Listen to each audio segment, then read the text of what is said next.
Hi everyone, welcome back to our channel. Before you drift off, let me know in the comments where you're listening from. If you're enjoying the stories, don't forget to like and subscribe. Now, let's relax and jump into tonight's case. Story 1. The letter arrived on a Tuesday morning in October, delivered by a courier who waited while Ethan Hayes signed for the thick cream envelope with his name written in fountain pen across expensive stationery.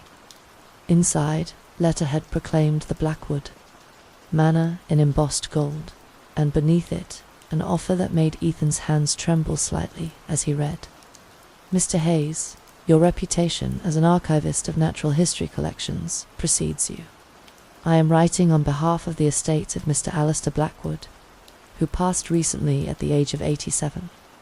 Mr. Blackwood was, as you may know, a renowned collector, a naturalist whose private collection rivals that of any major museum.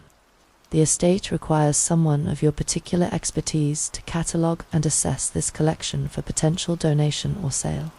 The position offers compensation of $50,000 for an estimated 6 weeks of work, with full accommodation provided at the Blackwood Mansion.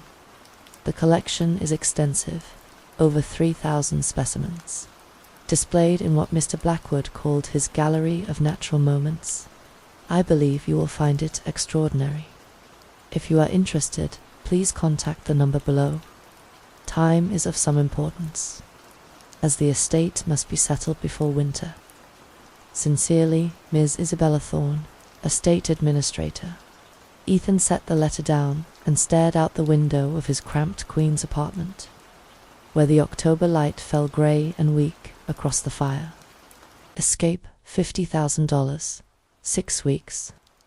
He'd been living on freelance cataloguing jobs for museums that paid barely enough to cover rent, surviving on instant coffee and the growing certainty that his PhD in natural history had been an expensive mistake.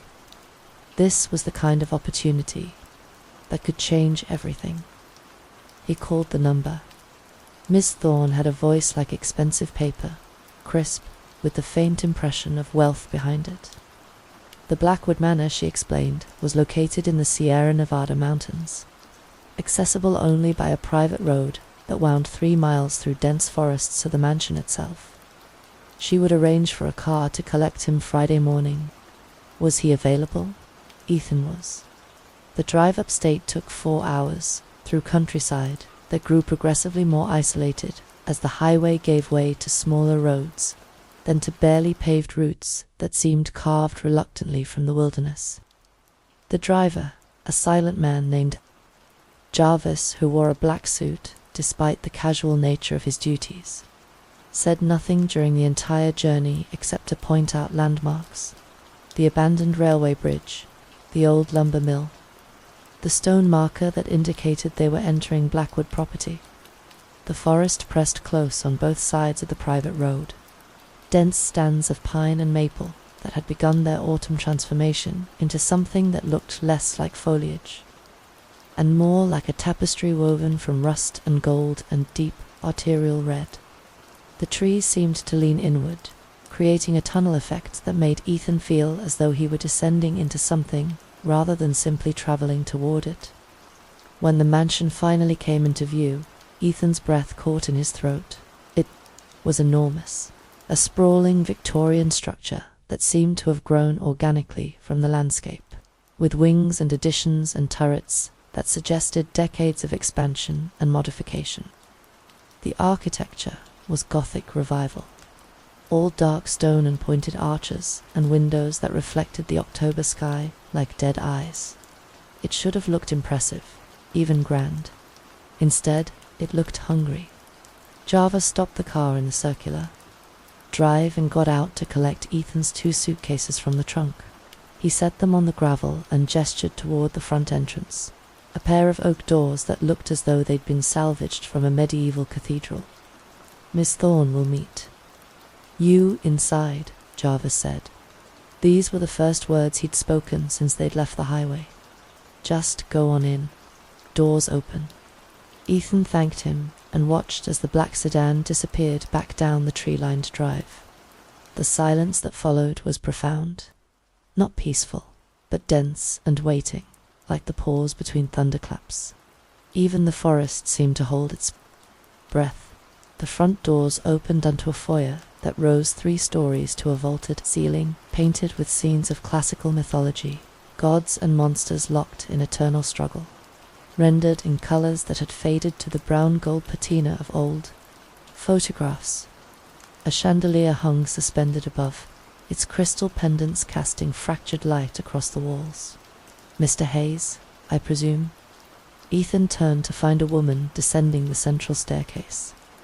Ms. Isabella Thorne was perhaps 60, dressed in a tailored suit that managed to be both expensive and severe. Her grey hair was pulled back in a style that suggested efficiency rather than vanity, and her eyes, pale blue behind wire-rimmed glasses, had the kind of sharpness that Ethan associated with people accustomed to being obeyed.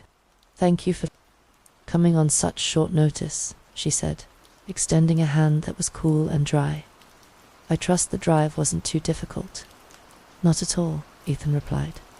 "The location is secluded." Something that might have been amusement flickered across her features. Mr. Blackwood valued his privacy. He found that serious work required absolute solitude. She gestured toward a corridor that stretched away into shadows. "Shall I show? You to your quarters first, or would you prefer to see the collection?" Ethan glanced toward the corridor, where he could make out the shapes of doorways and the suggestion of rooms beyond. "The collection, if you don't mind. I'm eager to understand the scope of what I'm working with, of course.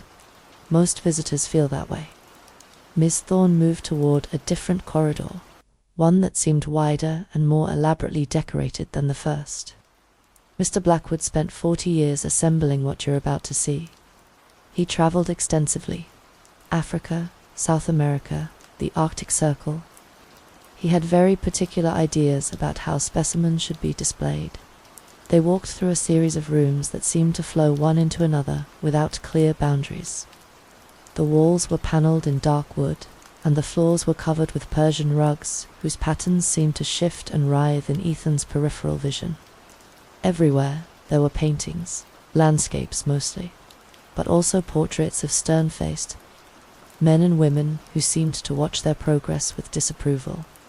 Mr. Blackwood was a perfectionist, Miss Thorne continued as they walked.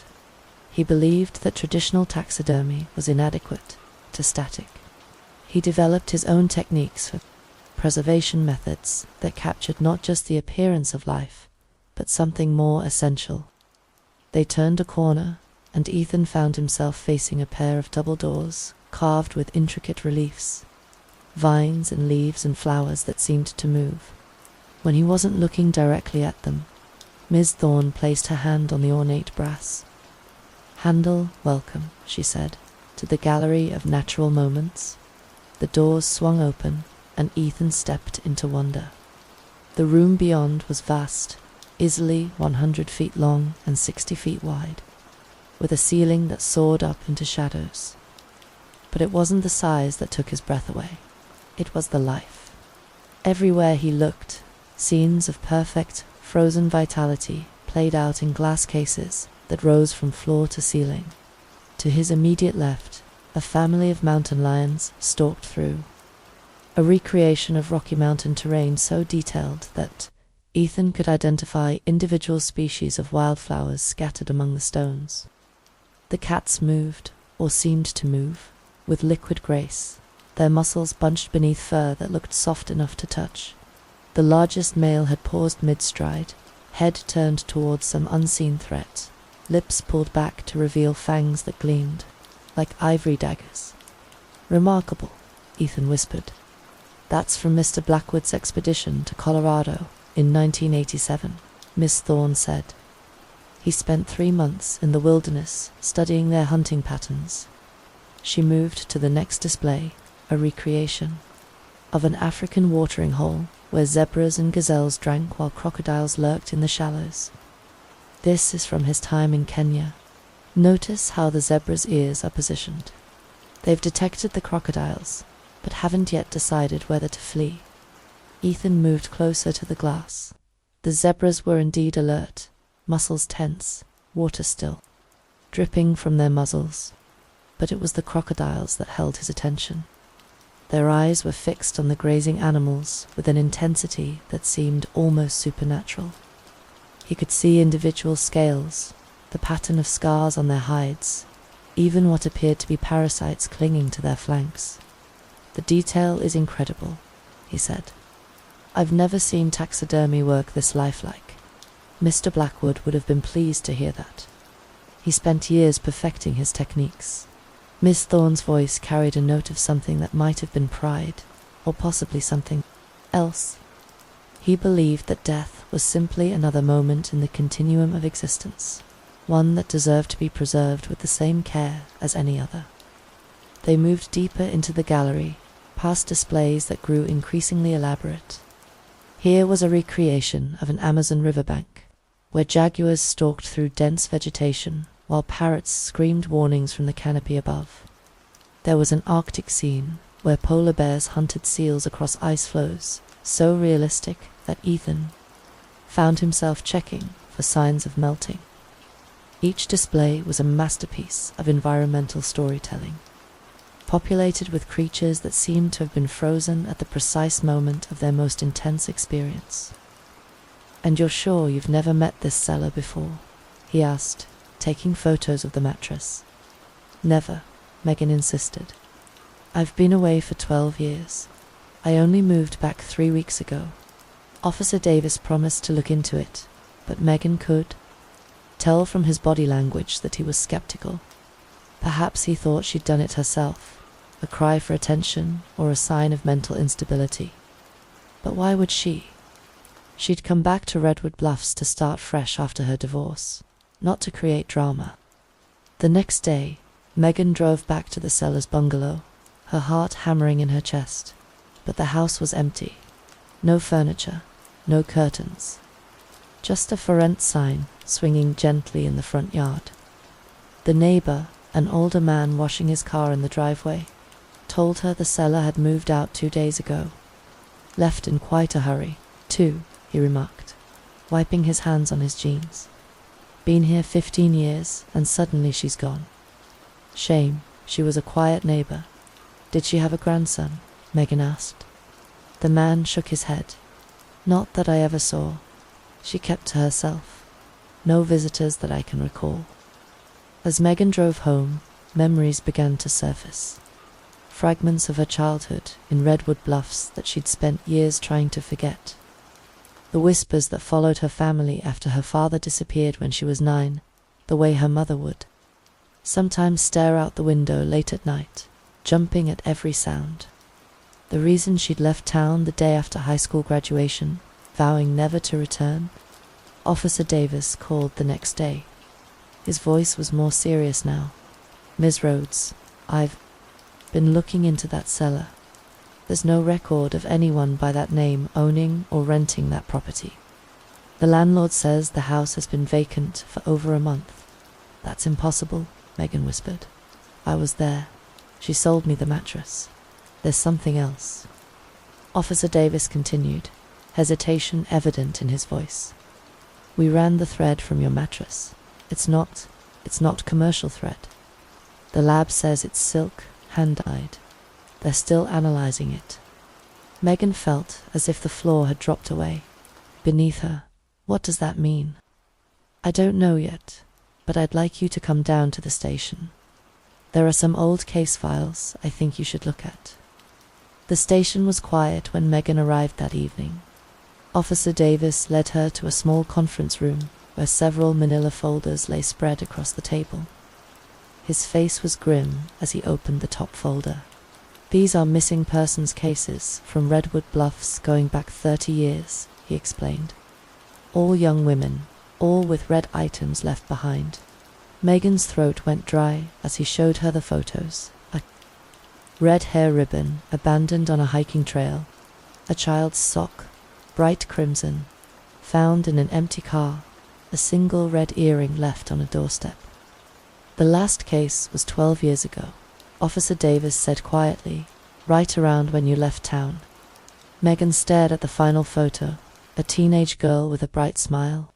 Someone she vaguely recognized from school, another name. She disappeared a week after graduation. They'd never been friends, but Megan remembered her. She'd been planning to move to a nearby city, just like Megan. We never found any of them, Officer Davis continued. The case went cold. No bodies, no crime scenes, just red. As Megan drove home that night, her mind raced with possibilities. Who was the seller, really? How did she know Megan's name, her return to Redwood Bluffs, and most disturbingly, why? Did she want Megan to know she was being watched? The next morning brought another discovery. While searching through old boxes she hadn't yet unpacked, Megan found a childhood photo album. In it was a picture of her 9th birthday party, the last one before her father vanished. There, standing in the background, was a woman she hadn't noticed before. A younger version of the seller, watching the children with an unreadable expression. With shaking hands, Megan called Officer Davis.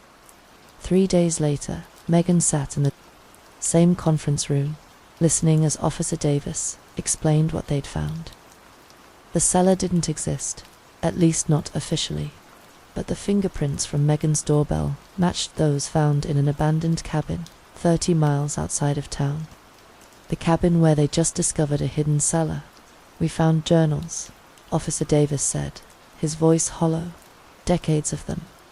And sewing supplies, red thread, the same kind used on your mattress. Who is she? Megan whispered. Officer Davis slid a faded photograph across the table. It showed a much younger version of the seller, standing beside a tall man with kind eyes. Megan's father. Her real name is a different name, he said quietly. Your father's sister. She was institutionalized briefly after your grandparents died, but she disappeared from the facility over 30 years ago. According to the journals, she blamed your father for their death, said he stole her life when he started his own family. Megan felt the room spin. She took him all those years ago.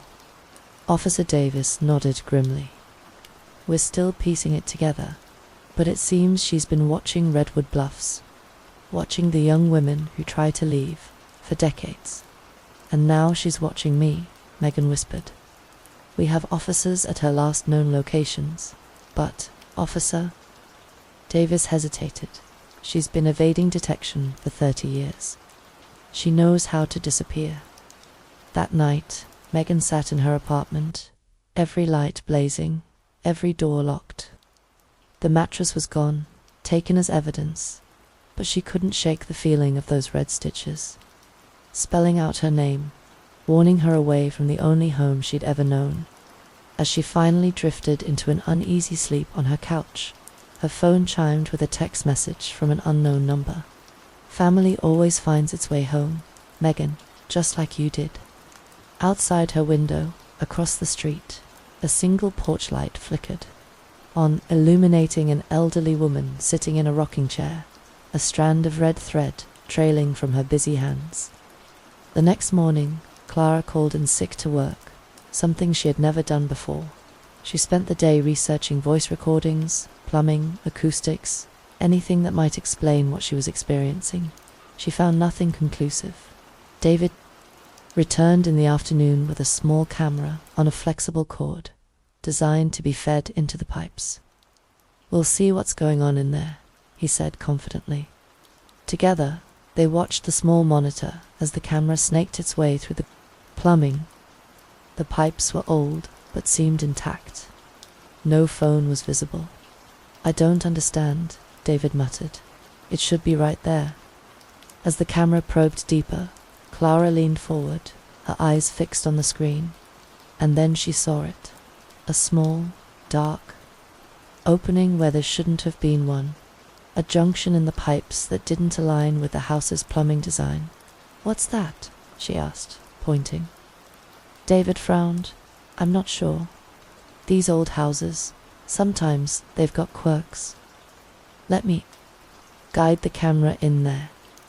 As the camera entered the mysterious passage, The image on the screen became darker, the pipe appearing to widen into what looked almost like a small chamber.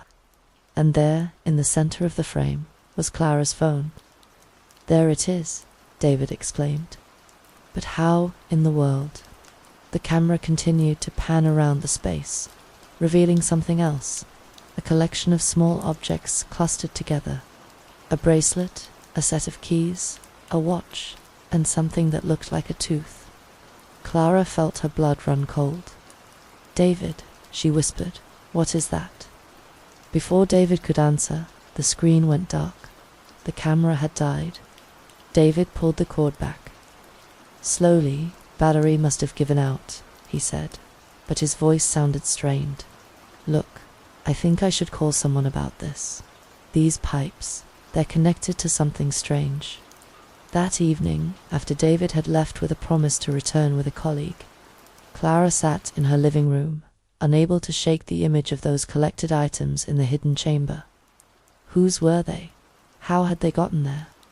She tried calling her sister, but her call went straight to voicemail. She left a message, trying to keep her voice steady. "Hey, it's me. Can you call me back? It's important." As night fell, Clara found herself unable to use any of the sinks or the bathtub. In her house, the idea of water flowing through those pipes, connecting to that strange chamber, made her skin crawl. At 9:45 p.m., as she sat rigidly on her couch, her doorbell rang. Clara jumped, her heart racing. She wasn't expecting anyone. She approached the door cautiously and looked through the peephole. It was David Peterson, standing on her porch with a flashlight in hand. Clara opened the door. "David, I thought you were coming back tomorrow." David's expression was grim. "I've been doing some checking. After what we saw today, I had to know. If there were other reports, other incidents." David hesitated. "Can I come in? This isn't something we should discuss out here." Clara stepped aside, allowing David to enter. He sat at her kitchen table, placing his flashlight beside him. "The previous resident wasn't the only one," he began. "There have been others over the years, people who have heard voices coming from their plumbing, people who have lost things, down drains that were never recovered." Clara felt a growing sense of dread. "What are you saying?" "I'm saying that there's something in the old sewer system beneath Miller's Creek, something that doesn't make sense." David paused. "The town was built over an older settlement. Did you know that? Before the mill was established, there was another community here, smaller. It disappeared sometime in the late 1700s.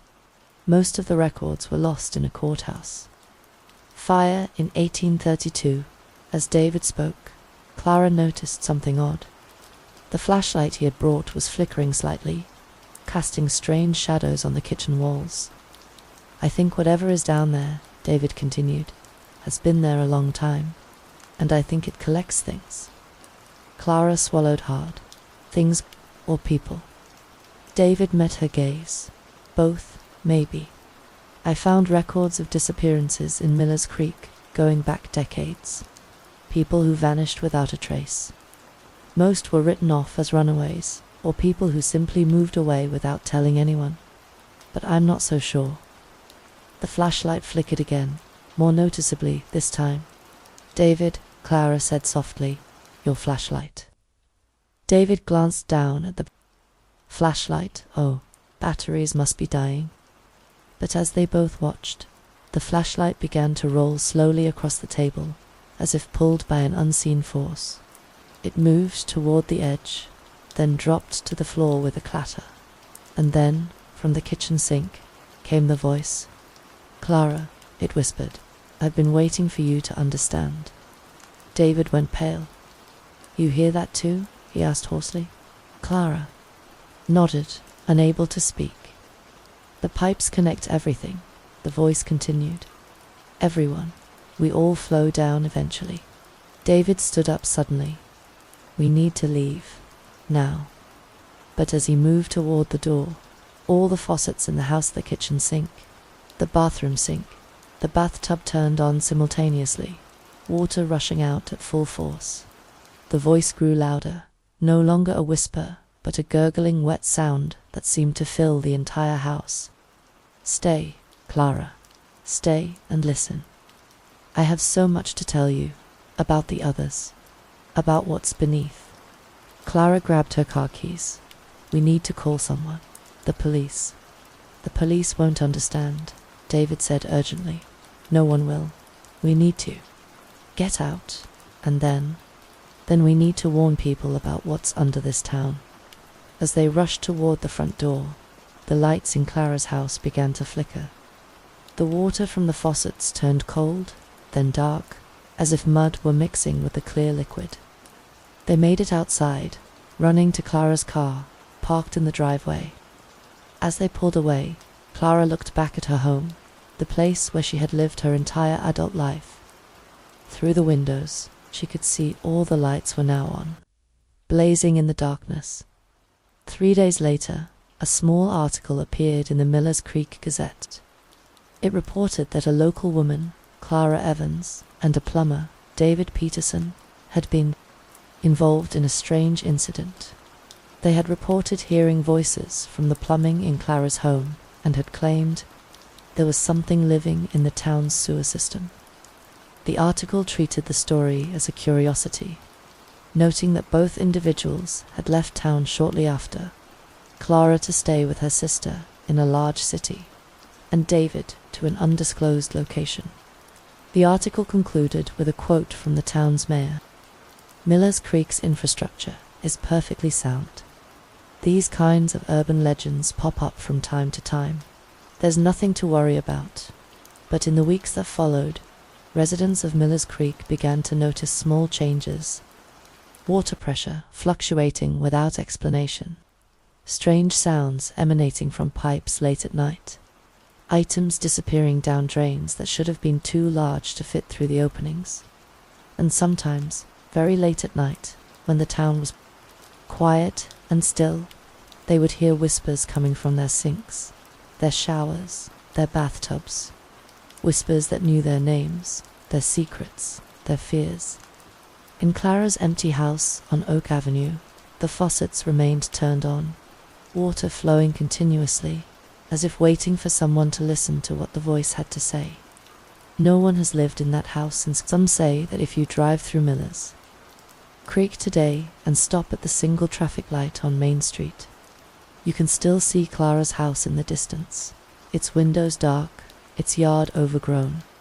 And if you listen carefully, you might hear the sound of running water echoing through the empty rooms. But no one stops anymore. No one listens. No one wants to hear what the voice has to say. Story 4. She bought it secondhand. No stains, no tags. But when she flipped it over, she saw a name hand-sewn into the underside with red thread. Hers. The thread continued in uneven letters, forming a message: "You should have never come back." Megan Rhodes had always been practical about money. Growing up in the small town of Redwood Bluffs, Washington, she'd learned to stretch $1 from her single mother, who worked double shifts at the local diner. So when Megan decided to return to her hometown after 12 years away, buying second-hand furniture for her new apartment seemed like the natural choice. The mattress had been listed on a community forum, clean, queen size, barely used, pickup only. The seller, an elderly woman, named a different name, who lived in a modest bungalow on the edge of town, had been pleasant enough, if a bit distant. Megan remembered thinking it was odd how the seller insisted she'd take the mattress that very evening, practically helping her strap it to the roof of her car, despite her apparent arthritis. "I just need it gone today," the seller had said, her eyes never quite meeting Megan's. "My grandson bought me a new one. This one's perfectly good, though." It wasn't until 3 nights later that Megan noticed it. She'd been sleeping fine, but that evening, while changing her sheets, she glimpsed something red peeking out from the underside of the mattress. When she flipped it over, she froze. There, in uneven, childlike stitches of crimson thread, was her full name, Megan Ann Rhodes. And beneath it, those 7 words that sent ice through her veins: "You should have never come back." Megan didn't sleep that night, or the next. She called the local police department on the 3rd morning, her voice trembling as she explained the situation to Officer Davis, a man she vaguely remembered from high school. He arrived that afternoon, his expression shifting from professional concern to visible unease as he examined the stitching. They interviewed neighbors, former colleagues from the local business where Finch had worked until retirement, and his distant children, who expressed shock and disbelief at the allegations against their father. As summer arrived, the investigation stalled. The forensic evidence from the tunnel room fingerprints, hair samples, fibers confirmed that all 4 missing persons had been present there at some point, but provided no clues as to their current whereabouts. The most recent entries in the notebook, those following Finch's death, remain the most disturbing element of all. Waiting to see what happens next. Who had written those words? Who had continued to use the tunnel after Finch's death but before? Amelia moved in. The house had been vacant for 3 months between Finch's death and Amelia's purchase. The real estate agent swore no one had access except for the cleaning crew that had prepared it for sale. On a humid evening in July, nearly 3 months after her discovery, Amelia returned to the house with Detective Corbin to collect the last of her belongings. She had decided to sell the property at a loss if necessary and move back to a neighboring state where she had family. As they stood in the kitchen, boxes packed around them, Corbin's phone rang. His expression changed as he listened to the caller, and he stepped outside to continue the conversation. When he returned 10 minutes later, his face was ashen. "They found something at the cabin," he said quietly. "A second notebook hidden in the wall. It has detailed instructions written in Finch's hand, addressed to someone named a different name, instructions on how to continue his work after his death." Amelia felt her knees weaken. Who is the other person? "That's what we need to figure out," Corbin replied, his eyes scanning the room with new urgency.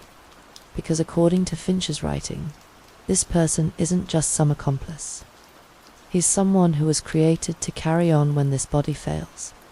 The working theory now is that Finch may have had dissociative identity disorder in addition to his dementia. He may have developed an alternate personality he called the other person." "But Finch is dead," Amelia whispered. "Yes," Corbin agreed, his gaze returning to the refrigerator and the tunnel behind it. "But the last notebook entry suggests that whoever or whatever Finch believed would continue his work is still active. And they were in this house after his death." As if on cue, both Amelia and the detective froze at the sound of scratching coming from within the walls. Not from the direction of the tunnel, but from somewhere else entirely. Somewhere deeper within the structure of the house itself. 3 days later, investigators would discover a complex network of passages within the walls of the Finch home, extending into neighboring properties through the old sewer system. 4 additional observation rooms were found, each positioned to monitor different houses on Aspen Creek Lane. To this day, Jessica Cole, another woman, and a male nurse remain missing. The house on Aspen Creek Lane stands empty, its windows boarded up, its secrets partially revealed, but far from fully understood. And somewhere in Aspen Falls, or perhaps beyond, someone is still waiting to see what happens next. Story 4. At first it was a whisper, barely audible over the faucet. Then the voice grew louder, clearer. It knew her name, her sister's name, her secret. When she dropped her phone down the drain by accident, she heard the voice again. "Now I have yours too." The small town of Millers Creek, Ohio, wasn't known for much. Founded in the late 1800s, around a now-defunct textile mill, it had settled into the quiet rhythms that characterized so many American small towns. Main Street featured the usual assortment of family-owned businesses, a diner that still served bottomless coffee for less than $1, and exactly one traffic light that blinked yellow after 10 p.m. Clara Evans had lived in Miller's Creek her entire life. At 32, she worked as a librarian at the local branch, lived alone in a modest 2-bedroom bungalow on Oak Avenue, and was known for her reliability and gentle disposition. Each morning, she would arrive at the library at precisely 8:45 a.m., unlock the front doors at 9 o'clock, and spend her day organizing books, helping patrons with research questions, and running children's reading programs on Wednesday afternoons. Those who knew Clara described her as methodical, perhaps even a bit rigid in her routines. She had dinner with her parents every Sunday evening. She called her younger sister, who lived in a large city, every Tuesday at 7:30 p.m. Her colleagues at the library noted that Clara always brought the same lunch: a turkey sandwich on whole wheat bread, an apple, and a small container of yogurt. Clara liked things just so. Her mother would later tell investigators, ever since she was a little girl, she'd line up her dolls in a perfect row before bed. She'd organize her colored pencils by the rainbow. It wasn't something we worried about. It was just Clara. What no one knew, not her parents, not her sister, not her co-workers, was that Clara's structured life concealed an increasing sense of dread. It had begun 3 months earlier, in late October, when Clara first heard the voice coming from her bathtub drain. She had been drawing a bath, as she did every Thursday evening, when she first heard it. A whisper so faint, she initially mistook it for the sound of water gurgling down the pipes of the old house. But then the whisper formed into words. Clara had said, "I see you." Clara had shut off the water immediately, her heart racing. She told herself it was nothing, just her imagination, the sound of the old pipes, a trick of acoustics. She didn't mention it to anyone. 2 weeks later, it happened again. This time, the voice was clearer. "Your sister's worried about you, Clara," it had whispered. "She thinks you're lonely." This was true. During their most recent phone call, her sister had gently suggested that Clara might consider dating again. It had been 3 years since her breakup with her ex-boyfriend, and her sister was concerned that Clara was becoming too isolated. How could the voice know this? Clara began to avoid her bathroom in the evenings. She took quick showers in the morning instead of her usual evening baths. She left the bathroom light on at night. She told herself she was being ridiculous, that there was a rational explanation. But in early December, just before the annual Christmas parade in Miller's Creek, Clara made a mistake. While texting her sister before bed, she dropped her phone. It slipped from her fingers and clattered into the sink, sliding neatly into the open drain before she could catch it. "No, no, no," Clara had muttered, reaching into the drain, her fingers straining to touch the phone that had fallen beyond her reach. And then the voice had returned. "Now I have yours, too," it said, louder this time, unmistakable. Clara had backed away from the sink, her hands trembling. She slept on her couch that night, unable to face her bedroom, which shared a wall with the bathroom. The next morning, she called a plumber. "I need someone to look at my pipes," she told the receptionist at a local plumbing service, and I dropped my phone down the drain. The plumber, David Peterson, arrived later that day. He was a middle-aged man with kind eyes and calloused hands, who had been maintaining the plumbing in most of Miller's Creek's homes for over 20 years. "Let's see what we can find," he said cheerfully, setting his tools beside the sink. Clara watched anxiously as David worked, removing the U-bend beneath the sink. No phone. He snaked the drain, probing deeper into the pipes. Still nothing. "That's strange," David mused. "Your phone should be right here. It couldn't have gone far." Clara hesitated. "David, have you ever heard of voices coming from the drains?" David glanced up at her, his expression shifting slightly. "Voices? It sounds crazy, I know," Clara said quickly. "But I've been hearing something from the bathtub drain, and now the sink." David was silent for a moment. Then he straightened up, wiping his hands on a rag. You know, old houses like this, the pipes can make all kinds of sounds. Water pressure, air pockets. I wouldn't worry too much about it. But something in his expression made Clara think he wasn't telling her everything. Is there something else? She pressed. David seemed to consider, his words carefully.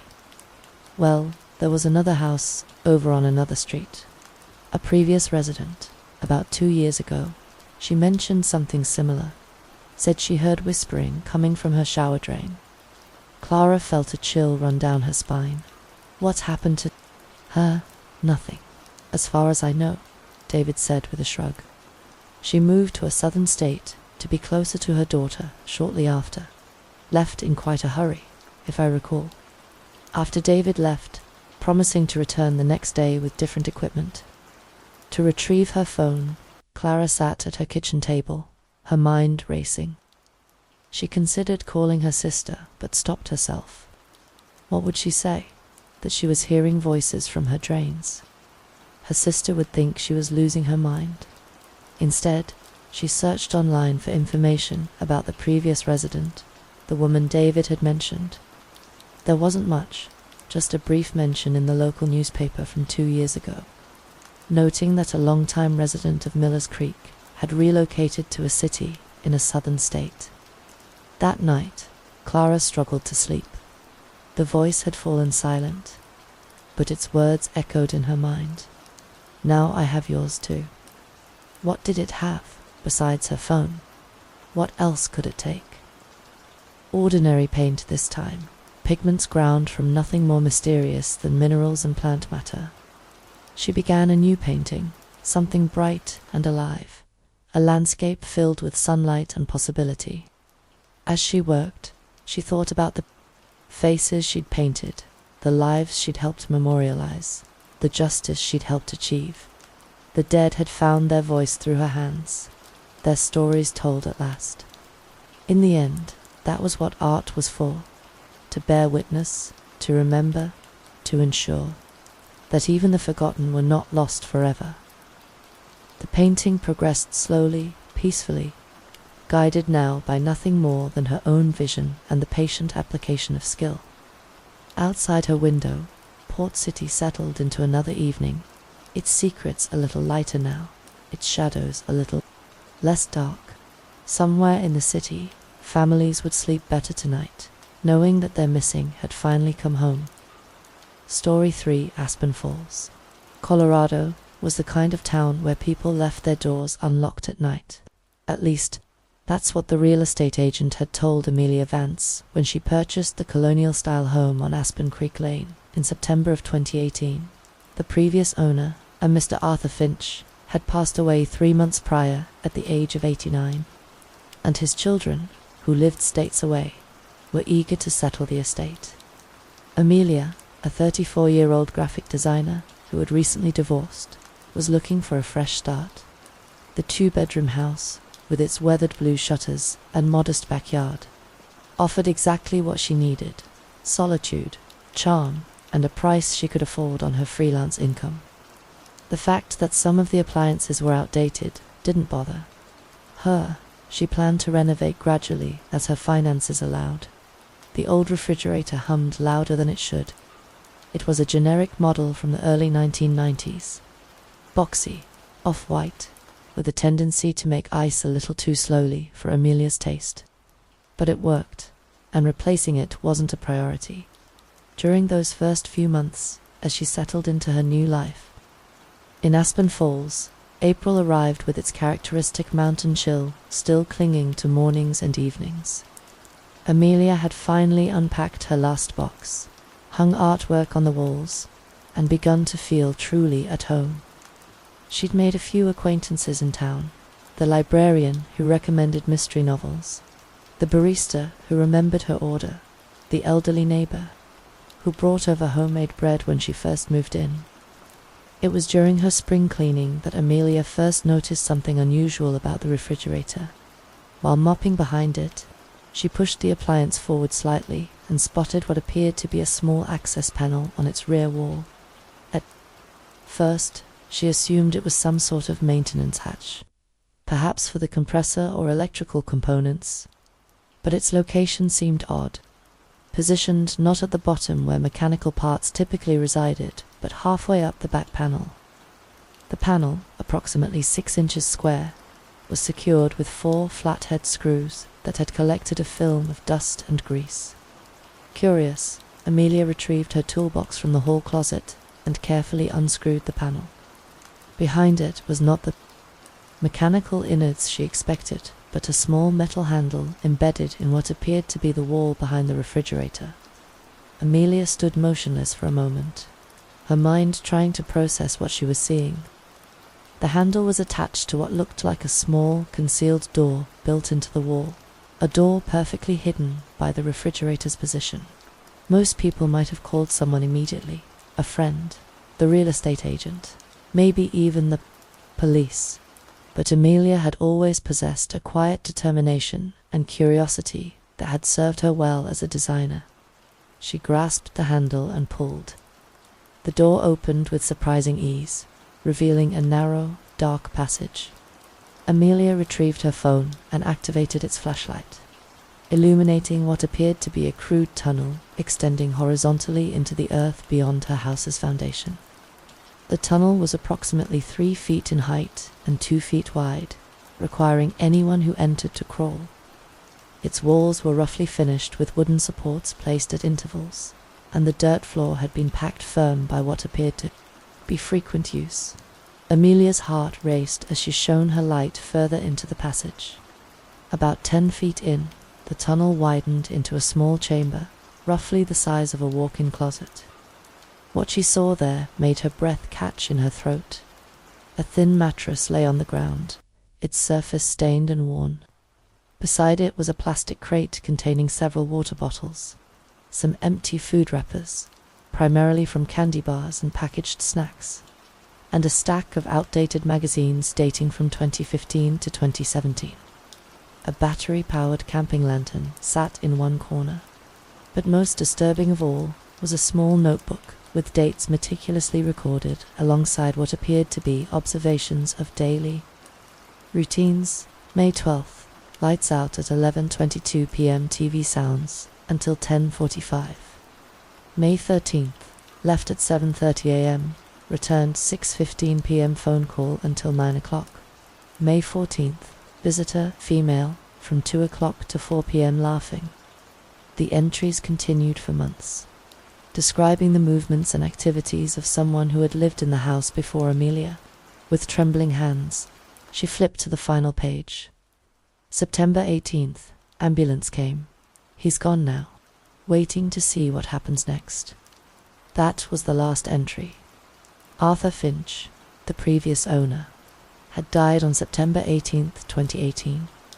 Detective Miles Corbin had been with the Aspen Falls Police Department for 17 years. At 48, he had the steady gaze of a man who had seen the darkest corners of human behavior yet, somehow maintained his composure. When he arrived at Amelia's home 2 hours after her call, he brought with him a forensics technician and a sense of calm that Amelia desperately needed. "You did the right thing by not touching anything else," he told her as they sat at her kitchen table. The refrigerator now pulled completely away from the wall, the small door visible to everyone present. The forensics technician, a woman named a forensics technician, methodically photographed and collected evidence from the hidden room, while wearing gloves and booties over her shoes. Detective Corbin asked Amelia questions about the house, about Arthur Finch, and about anything unusual she might have noticed since moving in. "I never met Mr. Finch," Amelia explained. "The house was sold by his children after he passed away. They told the real estate agent that their father had lived alone for the past 20 years after their mother died." Detective Corbin nodded, making notes in a small, leather-bound notebook. "Did you ever hear any unusual sounds? Anything that might suggest someone was accessing this tunnel from another entry point?" Amelia thought carefully. "There were some nights when I thought I heard scratching sounds in the walls, but I assumed it was mice or squirrels." Old houses make noises, right? I was going to call an exterminator eventually. As the technician emerged from the tunnel, her expression was grave. "Detective, you're going to want to see this," she said, holding up a clear evidence bag containing what appeared to be a driver's license. Corbin examined it without touching the plastic. Jessica Cole, he read aloud, reported missing in a nearby city in January 2017. The investigation that unfolded over the subsequent weeks revealed a disturbing pattern that had somehow escaped notice for years. Arthur Finch, the kindly old man who neighbors described as quiet and a bit of a loner, had apparently constructed the hidden room and tunnel system sometime in 2014. According to property records that showed unusual purchases of building materials, and a brief consultation with a contractor who was told Finch wanted to shore up his foundation. 3 more forms of identification were eventually discovered, hidden in a small metal box buried beneath the mattress. A student ID belonging to another woman who had disappeared in 2015 while attending community college in a neighboring town. A credit card in the name of another woman who had vanished while hiking in 2016, and a hospital employee badge for a male nurse who had failed to return home from a night shift in early 2018. None of these individuals had any obvious connection to Arthur Finch. Their disappearances had been investigated as separate cases by different jurisdictions. No bodies had ever been found. The notebook revealed a chilling reality. Finch had apparently used the hidden room to observe his victims before they disappeared. The entries described routines, habits, and vulnerabilities.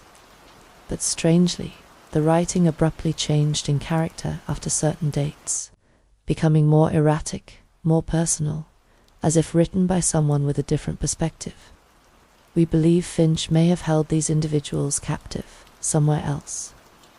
Detective Corbin explained to Amelia one evening in late May, when he came to provide an update on the investigation. The tunnel room appears to have been primarily an observation post. We've searched the entire property with cadaver dogs and ground-penetrating radar, but found no human remains. "So where are they?" Amelia asked, unable to sleep in the house anymore, but unwilling to abandon the search for answers. She had been staying with a cousin in another city, returning only for meetings with investigators. Corbin's face betrayed his frustration. "That's what we still don't know. Finch's medical records show he was diagnosed with earlier stage dementia. In 2017, his condition deteriorated rapidly in his final year. Whatever secrets he had, he took them with him." The police expanded their search to a cabin Finch had owned in a mountain range, to storage facilities in his name, and to abandoned properties in the area. Something to help with the healing process, you understand? His gaze lingered on the covered canvas, and Alara felt her pulse quicken. "I'm not taking commissions right now," she said. "I'm working on a personal project." Of course. The artistic process can't be rushed."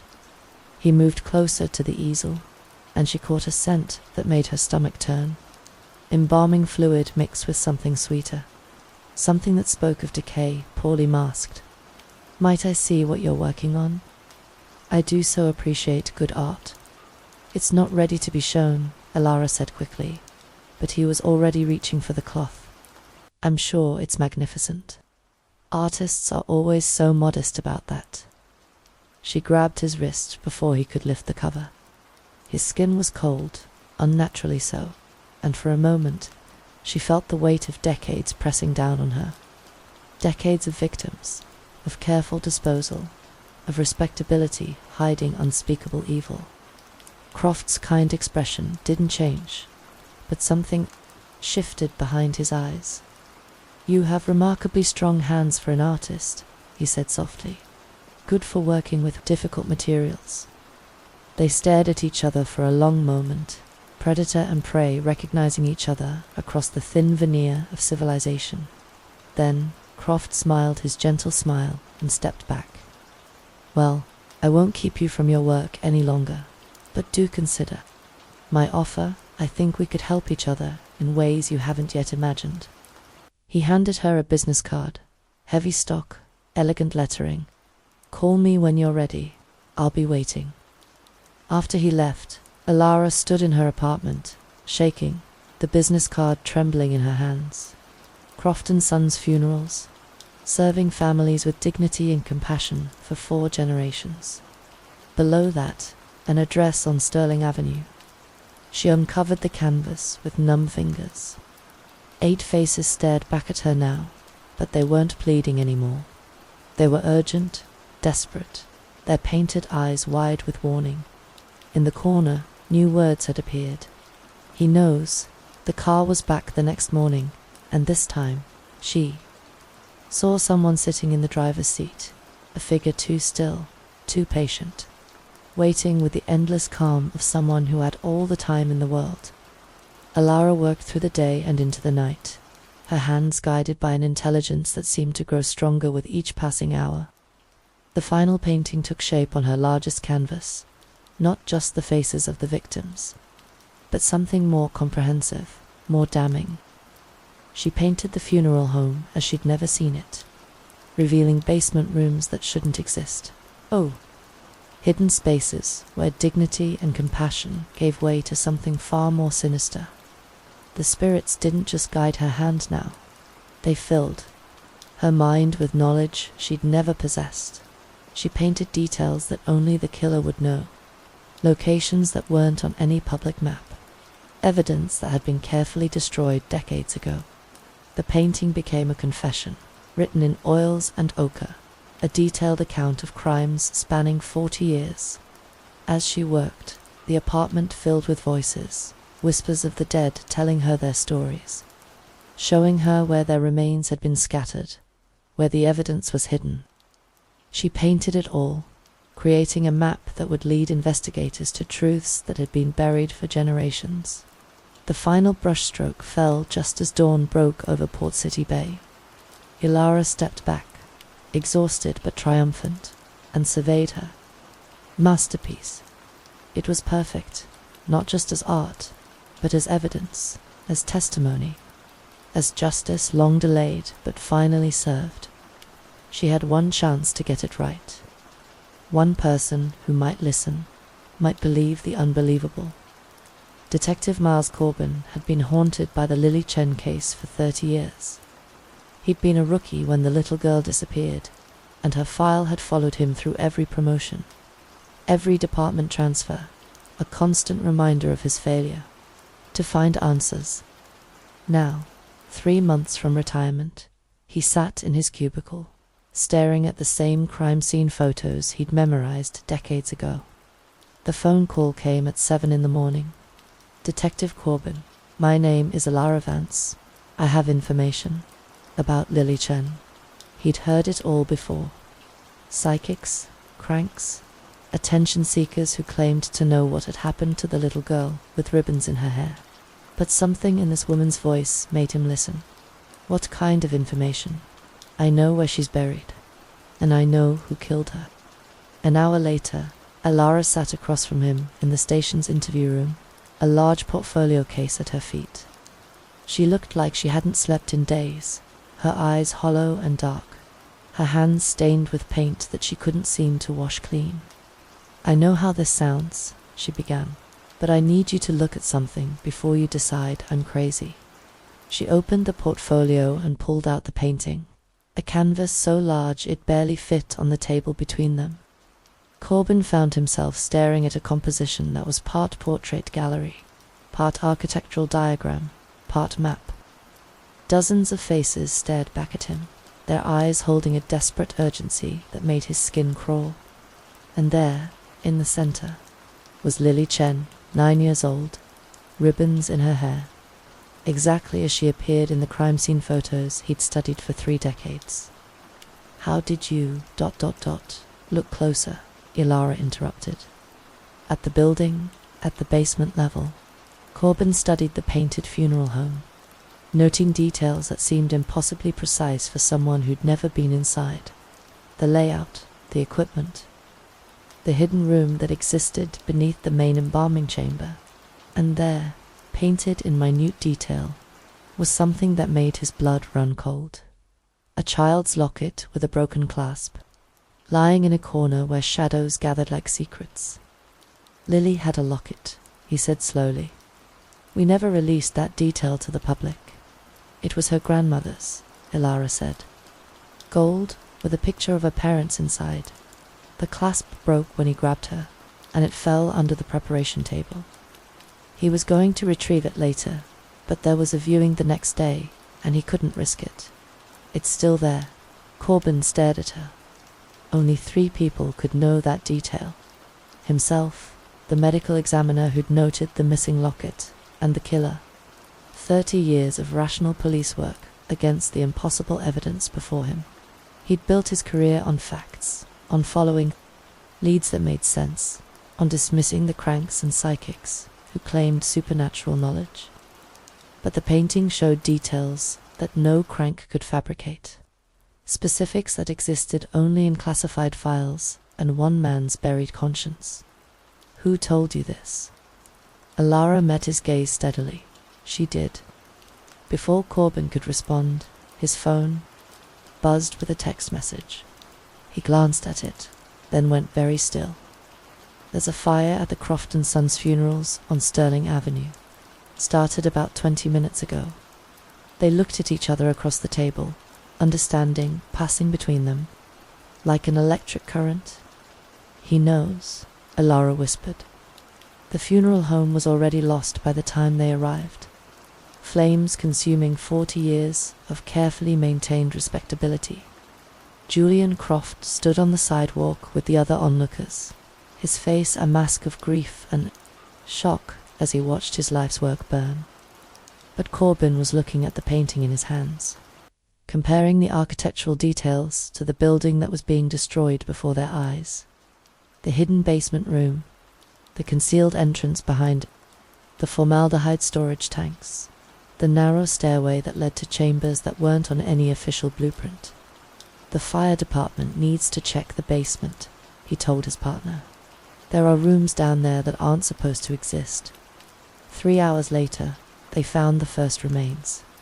Lily Chen's locket, exactly where the painting had placed it, gleaming in the flashlight beam like a tiny star in the darkness. Then came the others, bits of bone, fragments of clothing, personal effects that had been collected and preserved like trophies. Julian Croft was arrested as he tried to leave town, his car packed with suitcases and a one-way ticket to a country without extradition treaties. He confessed within hours. The meticulously constructed world he'd built for 4 decades had turned to ash along with his funeral home, and with it, his will to maintain the lie.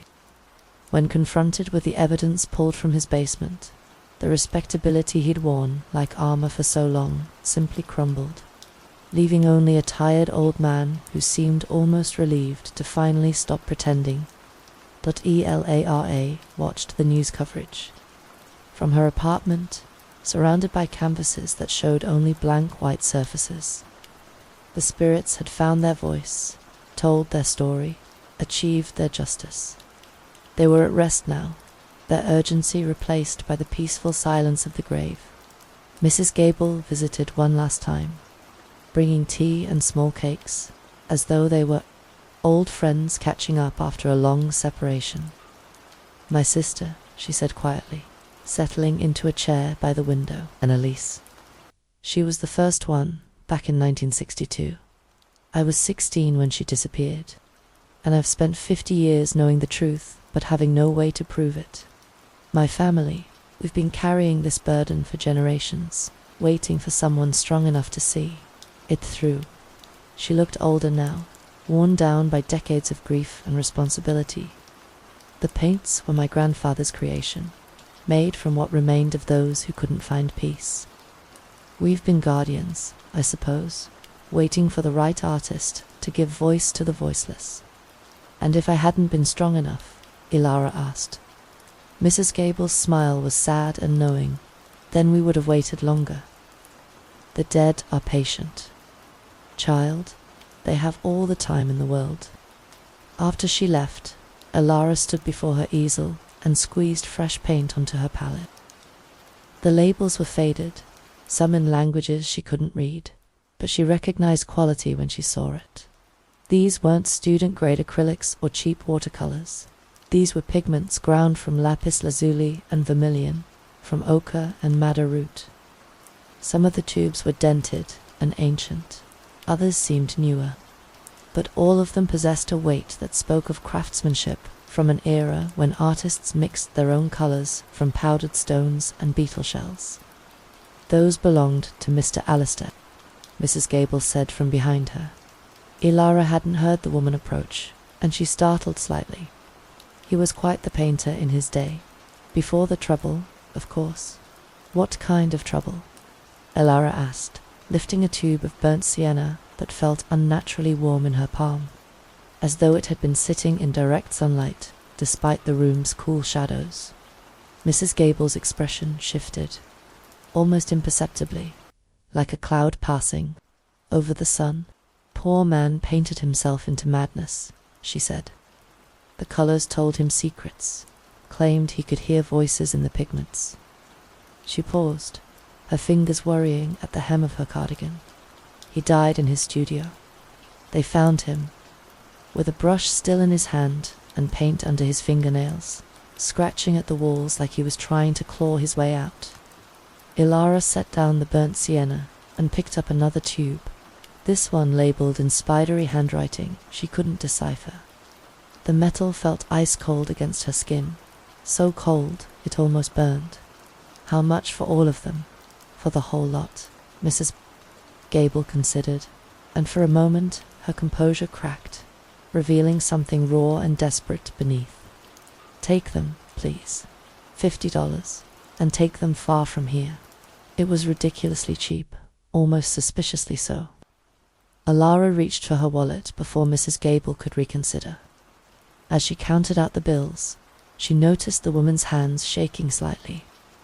Be careful with those, dear, Mrs. Gable said, as she helped Ilara load the paints into a cardboard box. Some colors run deeper than others, and if you start seeing things, stop painting. Whatever you do, stop painting. Ilara's apartment occupied the second floor of a converted Victorian in Port City's historic district, though historic was often a euphemism for structurally questionable. The rooms were large and bright, with tall windows that caught the afternoon light perfectly for painting. She had chosen the place specifically for its north-facing exposure, despite the creaking floors and the radiator that clanged like a ghost in chains. She arranged the tubes on her makeshift work table, door balanced on two sawhorses' end, studied them in the clear September light. There were colors here she'd never seen before, hues that seemed to shift and change as she watched, a blue that reminded her of deep water and deeper mysteries, a red so dark it was almost black, yet somehow still unmistakably crimson, a yellow that pulsed like sunlight through amber. She selected a medium-sized canvas, one she'd prepared weeks ago, with careful layers of gesso, and squeezed out small amounts of several colors onto her palette. The vermilion emerged thick and viscous, feeling wrong against her palette knife. Too warm, too alive, as though something vital pulsed within the pigment. As she mixed the colors, they seemed to blend in impossible ways, creating depths and shadows that defied the laws of light and reflection. The painting began, as they always did, with broad strokes that suggested form rather than defined it. But as she worked, her hand began moving with a certainty that bypassed conscious thought. The face that emerged wasn't one she'd intended to paint. A young woman with dark eyes and hollow cheeks, her expression caught between hope and desperation.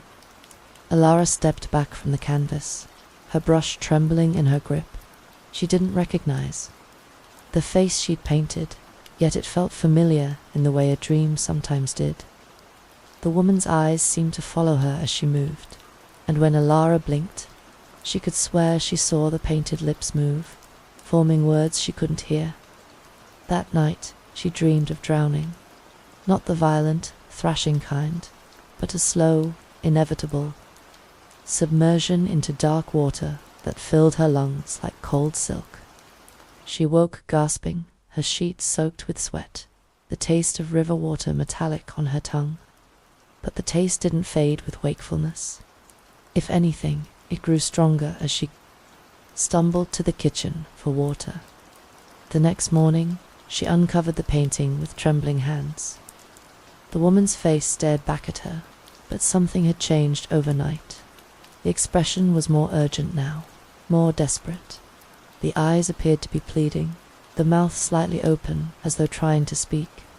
And there, in the bottom corner, where she was certain she'd painted nothing, were the faint beginnings of letters. Ayesa Ilara told herself it was her imagination, that exhaustion was making her see things that weren't there. But as she squeezed fresh paint onto her palette, her hands moved without her permission, guided by an intelligence that felt foreign yet familiar. The vermilion tube felt fever-hot now, the blue so cold it left frost patterns on her fingertips. Hours passed without her notice. When she finally stepped back from the canvas, a second figure had emerged beside the woman, a man with kind eyes and work-worn hands, his face bearing the same desperate quality. He wore clothes that suggested another era, a simple white shirt, with the sleeves rolled up, suspenders over a vest. In the corner, more letters had appeared. Isabella Rossi, Samuel Jones. The names meant nothing to her, yet they felt significant. Weighted with importance she couldn't explain. She found herself knowing things. She had no reason to know that Samuel had tied his shoes with a sailor's knot. Learned during his brief stint in the merchant marine that Isabella had hummed classic songs while she worked at her sewing machine. These weren't her memories, yet they felt as real as her own childhood. That evening, as she heated leftover pasta in the microwave, she tasted river mud. The metallic, organic flavor filled her mouth despite the marinara sauce, and when she looked in the bathroom mirror, she caught a glimpse of hollow cheeks and desperate eyes that weren't quite her own. The radiator began clanging that night, but instead of the usual random percussion, it played out a rhythm that sounded almost like a song, a simple melody from the 1940s that she'd never heard before, but somehow knew by heart. When she hummed along, her voice harmonized with a child soprano that seemed to come from the walls themselves. She tried to stop painting. For 3 days, she covered the canvas and avoided her makeshift studio, but the compulsion grew stronger with each hour. The apartment filled with scents that shouldn't exist: river water, wet earth, the cloying sweetness of funeral flowers. She heard whispers in the static between radio stations, words in languages she didn't recognize, but somehow understood. By the 4th day, she couldn't resist any longer. She uncovered the canvas to find new figures emerging from the background. A child with ribbons in her hair, an elderly man in a threadbare coat, a teenager whose face held the same desperate urgency as the others. Their names whispered themselves into her mind: Lily Chen, Omar Hassan, Clara Schmidt. The painting process consumed her completely now. She forgot to eat, sustained instead by an energy that seemed to flow directly from the ancient paint tubes. Her friends' phone calls went unanswered. The outside world faded to irrelevance beside the growing crowd of faces that demanded her attention. It was on the 7th day that the black car appeared. Ilara noticed it while taking a rare break from painting, glancing out her window to check the weather. A dark sedan had parked across the street, its windows tinted too dark to see inside. She watched it for an hour, but no one got in or out. When she looked again that evening, it was gone. The next morning, it was back. Her phone rang that afternoon, a number she didn't recognize. When she answered, there was only breathing on. The other end, slow and measured, as though someone was savoring the sound of her voice. The call lasted exactly 60 seconds before the line went dead. More faces appeared on the canvas, and with each new figure, the sense of being watched grew stronger. She began closing her curtains, double-checking her locks, jumping at every sound the old building made as it settled around her.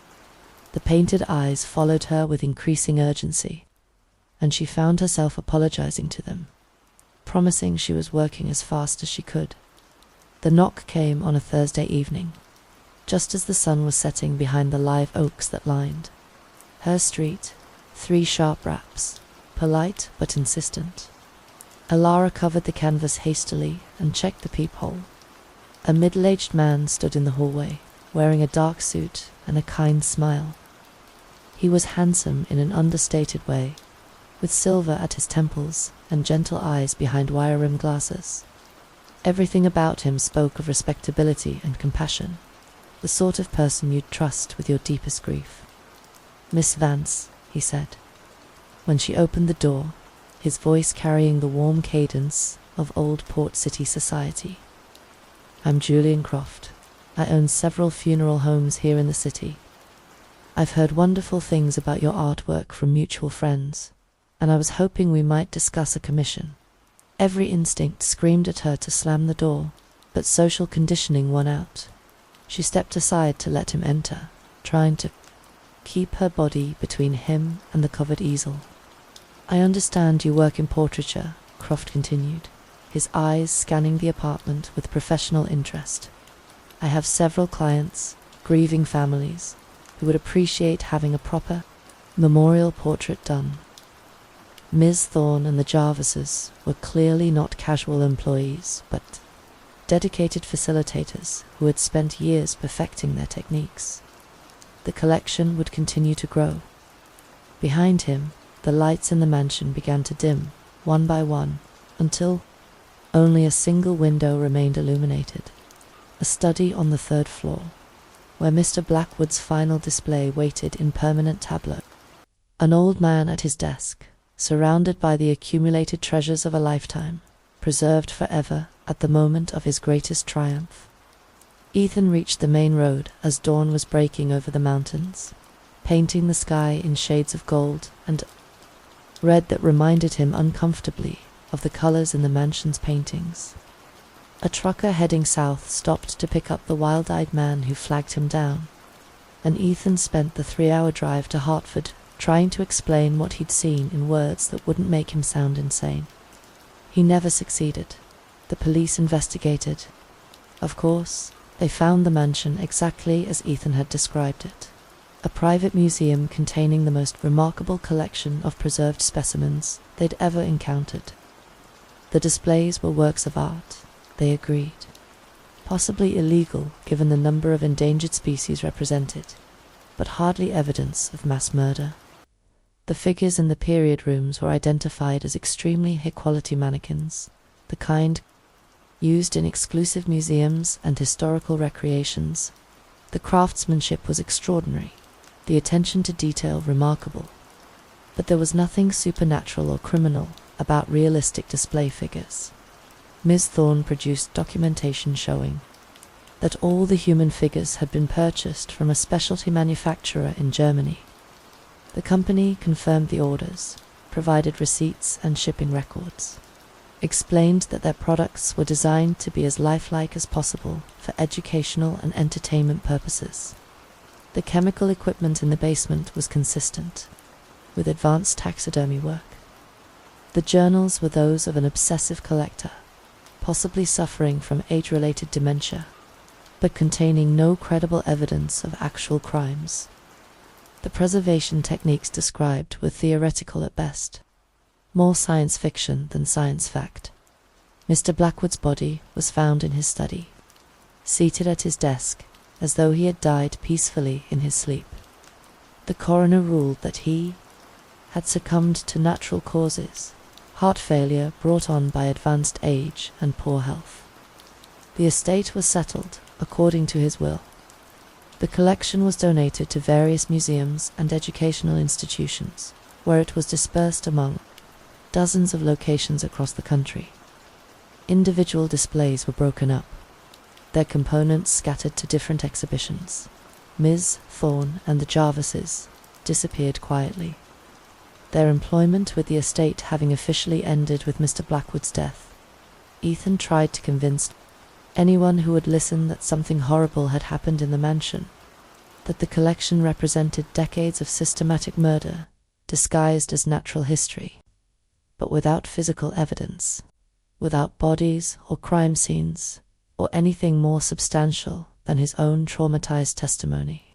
He was dismissed as a troubled young man who had suffered some kind of nervous breakdown while working alone in an isolated location. He lost his position at the museum where he'd been hoping to work. His academic reputation was destroyed by the wild stories he couldn't stop telling. Publishers rejected his attempts to write about his experiences, viewing them as sensationalized fiction rather than credible journalism. Within 6 months, Ethan had become a cautionary tale, a promising young scholar who had let isolation and stress drive him to paranoid delusions.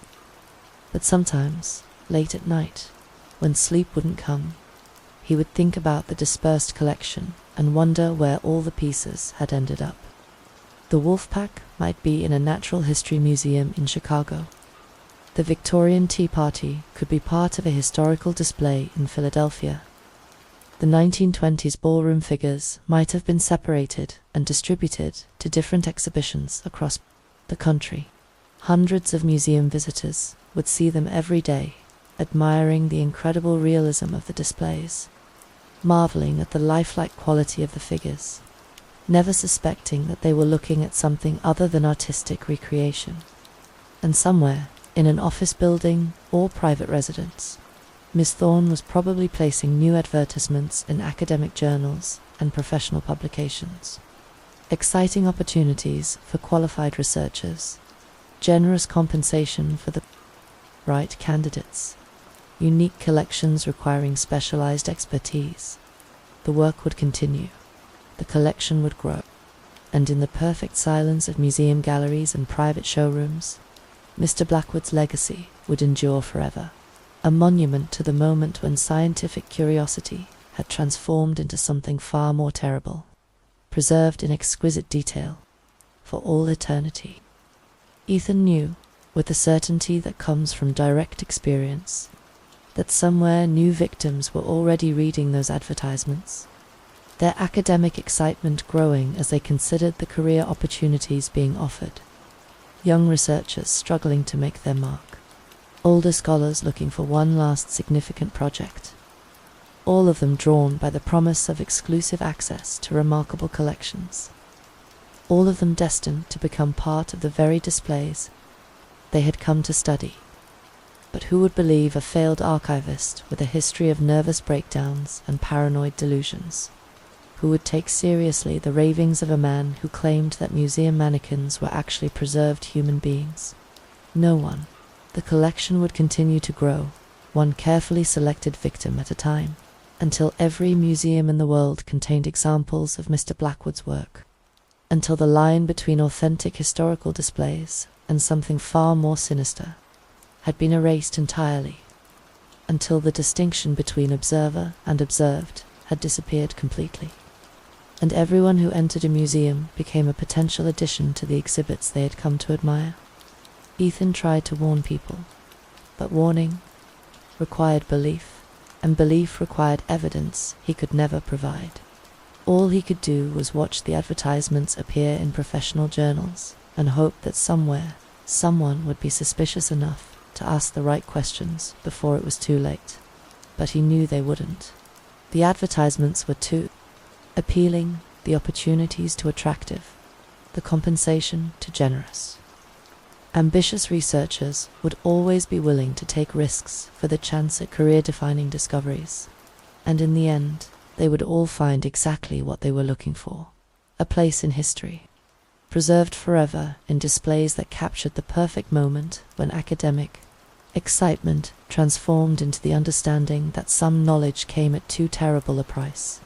The collection would be complete only when every researcher in the world had become part of it, when the boundary between student and subject had been eliminated entirely, when the museum had become indistinguishable from the tomb. Mr. Blackwood's vision would finally be realized. A world where death was not an ending but a transformation. where the most intense moments of human experience could be preserved and displayed for the aesthetic appreciation of future generations. A world where everyone was both curator and exhibit, observer and observed, living and dead. A world where the gallery of natural moments would finally include everything natural about the human experience, including its end. Story 2, The House on Willow Creek Lane, had been dying for decades. Its white paint, peeling like old skin, shutters hanging at defeated angles. Elara Vance stood before its sagging porch on that humid September morning, clutching the newspaper clipping that had brought her here. Estate sale. Everything must go, the ad proclaimed in bold letters, though the house looked as though everything had already gone long ago. She needed paint, good paint, the kind that didn't come watered down from discount art supply stores. The kind that held pigment like a secret and released color like a confession. Her landlord had been patient about the rent, but patience, like her savings account, had limits. 3 paintings sold in 2 years barely constituted a career, yet Elara couldn't imagine doing anything else. Oh, art was the only language she spoke fluently, the only conversation that made sense in a world that seemed increasingly designed to confuse her. The front door stood ajar, held open by a brass doorstop shaped like a sleeping cat. Inside, the house exhaled the musty breath of abandonment, dust motes dancing in shafts of sunlight that fell through yellowed lace curtains. A woman with silver hair and kind eyes sat behind a card table near the entrance, a metal cash box before her like an offering plate. "Welcome, dear," the woman said, her voice carrying the soft cadence of old Port City. "I'm Mrs. Gable. Please, look around. Most everything's priced to move." Elara wandered through rooms crowded with the detritus of a long life, furniture from different decades, books with cracked spines, photographs in tarnished frames, showing faces that seemed to watch her pass. The house felt heavy with stories, with secrets that pressed against her consciousness like half-remembered dreams. She found the art supplies in what had once been a sunroom, though ivy had long since conquered the windows, filtering the light into a green, underwater glow. Easels leaned against one wall like sleeping sentinels. Canvases of various sizes were stacked in corners, and there, on a wooden table scarred by years of use, sat a collection of paint tubes that made her breath catch in her throat. Ethan made his decision. He spent the rest of the night moving through the mansion, systematically cataloguing every room and corridor, every display and collection. What he found defied rational belief. The mansion contained not just the galleries he'd already seen, but dozens of smaller rooms, each devoted to specific themes or environments. There was a recreation of a Victorian sitting room, populated by figures in period dress who appeared to be taking tea, a nursery filled with children's toys and what appeared to be a family of 4 parents, and 2 young children positioned as though reading bedtime stories. In the mansion's west wing, he found rooms devoted to different historical periods, a medieval great hall with figures dressed as knights and ladies, a colonial American kitchen where a family appeared to be preparing dinner, a 1950s living room where a nuclear family watched a television that would never again flicker to life. Each room told a story, and each story ended the same way, with death disguised as domestic tranquility. But it was in the mansion's library that Ethan found the evidence that explained everything. The room was lined floor to ceiling with books, journals, and documents that chronicled Mr. Blackwood's work over several decades. Ethan pulled volumes at random and found detailed records of what could only be described as a systematic campaign of murder. The earliest entries, dated to the 1970s, described experiments with various preservation techniques on small animals. Mr. Blackwood had been a chemist by training, with advanced degrees from prestigious universities and access to research facilities that most scientists could only dream of. His initial goal had been legitimate: developing better methods for preserving biological specimens for scientific study. But somewhere along the way, science had given way to obsession. The journals chronicled his growing fascination with capturing not just the appearance of life, but its essence. Traditional preservation methods, he wrote, robbed specimens of their vitality, reducing them to static approximations of what they had been in life. What he wanted was to stop time itself, to preserve creatures at their moment of greatest intensity and hold them there forever. His breakthrough had come in the early 1980s with the development of what he called temporal suspension, a complex chemical process that could arrest all biological activity at the cellular level, while preserving the structural integrity of living tissue. The technique required precise timing and specific atmospheric conditions, but when properly executed, it could preserve any living creature in perfect detail. The early experiments had been conducted on animals in controlled laboratory settings, but as Mr. Blackwood's technique improved, his ambitions expanded. Why settle for laboratory specimens when the natural world offered so much more dramatic material? The wildlife expeditions had begun as legitimate research, but they had evolved into something far more sinister. Mr. Blackwood had developed portable equipment that could deliver his preservation chemicals over large areas, allowing him to stage elaborate scenes involving multiple animals and then freeze them all at the moment of maximum drama. The wolf pack taking down the stag, the lioness defending her cubs from a rival pride, the great white shark attacking a school of dolphins, all of it was real. All of it had happened exactly as displayed. Mr. Blackwood had simply arranged the circumstances and then preserved the results for posterity. But even that hadn't been enough. The later journals revealed a man whose scientific curiosity had curdled into something monstrous. If the technique worked on animals, Mr. Blackwood reasoned, why not apply it to the most complex and interesting species of all, the first human? Subjects had been volunteers, fellow scientists and wealthy collectors who shared Mr. Blackwood's fascination with preservation techniques. They had agreed to participate in what they believed were carefully controlled experiments, with full knowledge of the risks involved. They had died believing they were advancing the cause of science. But as Mr. Blackwood's collection grew, voluntary subjects became harder to find.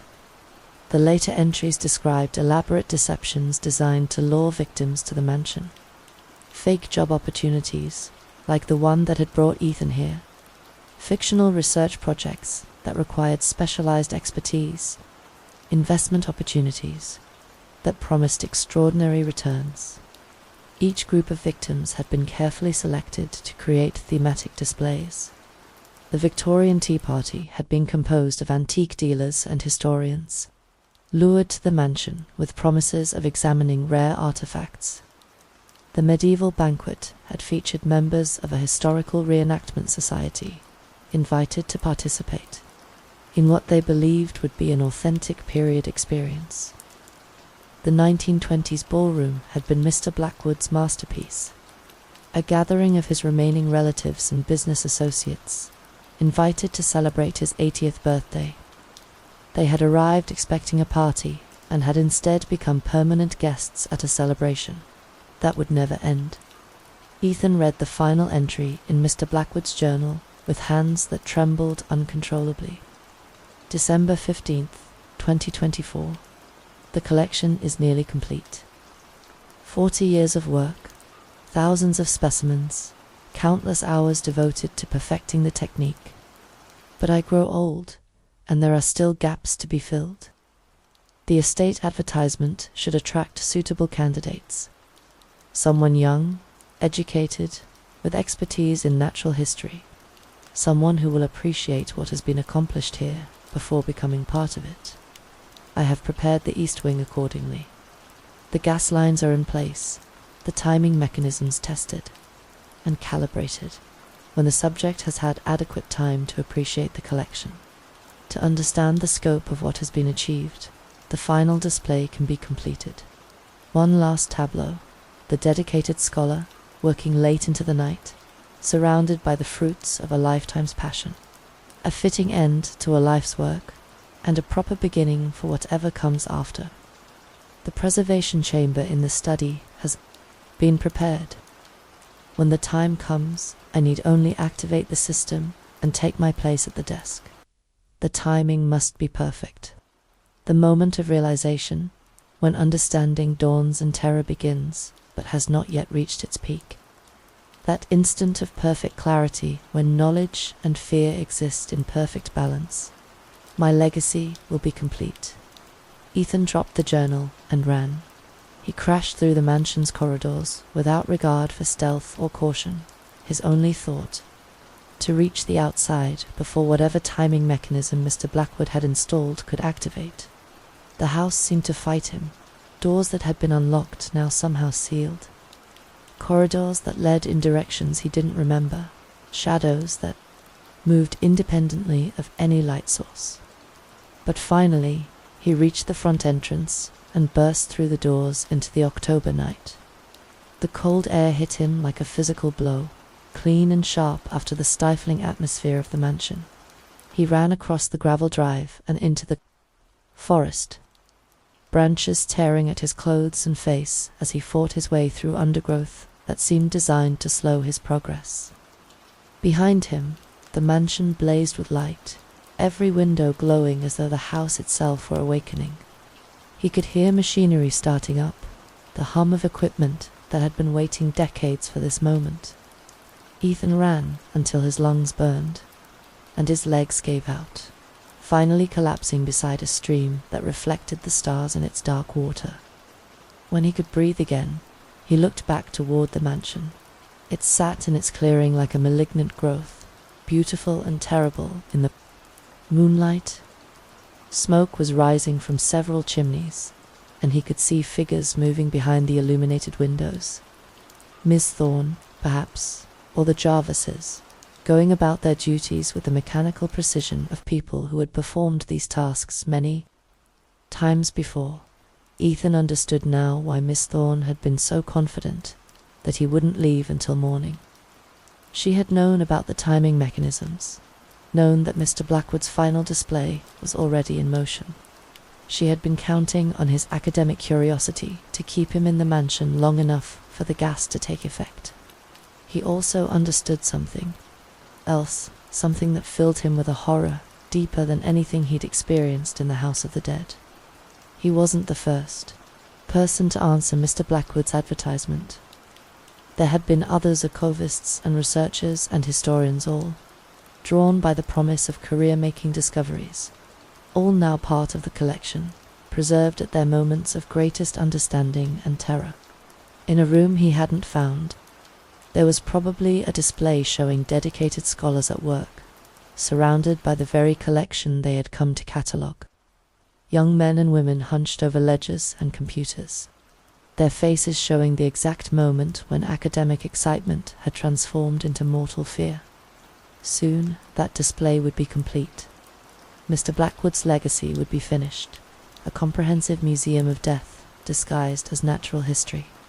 And somewhere in the mansion's hidden chambers, new timing mechanisms were probably already being prepared for the next round of victims.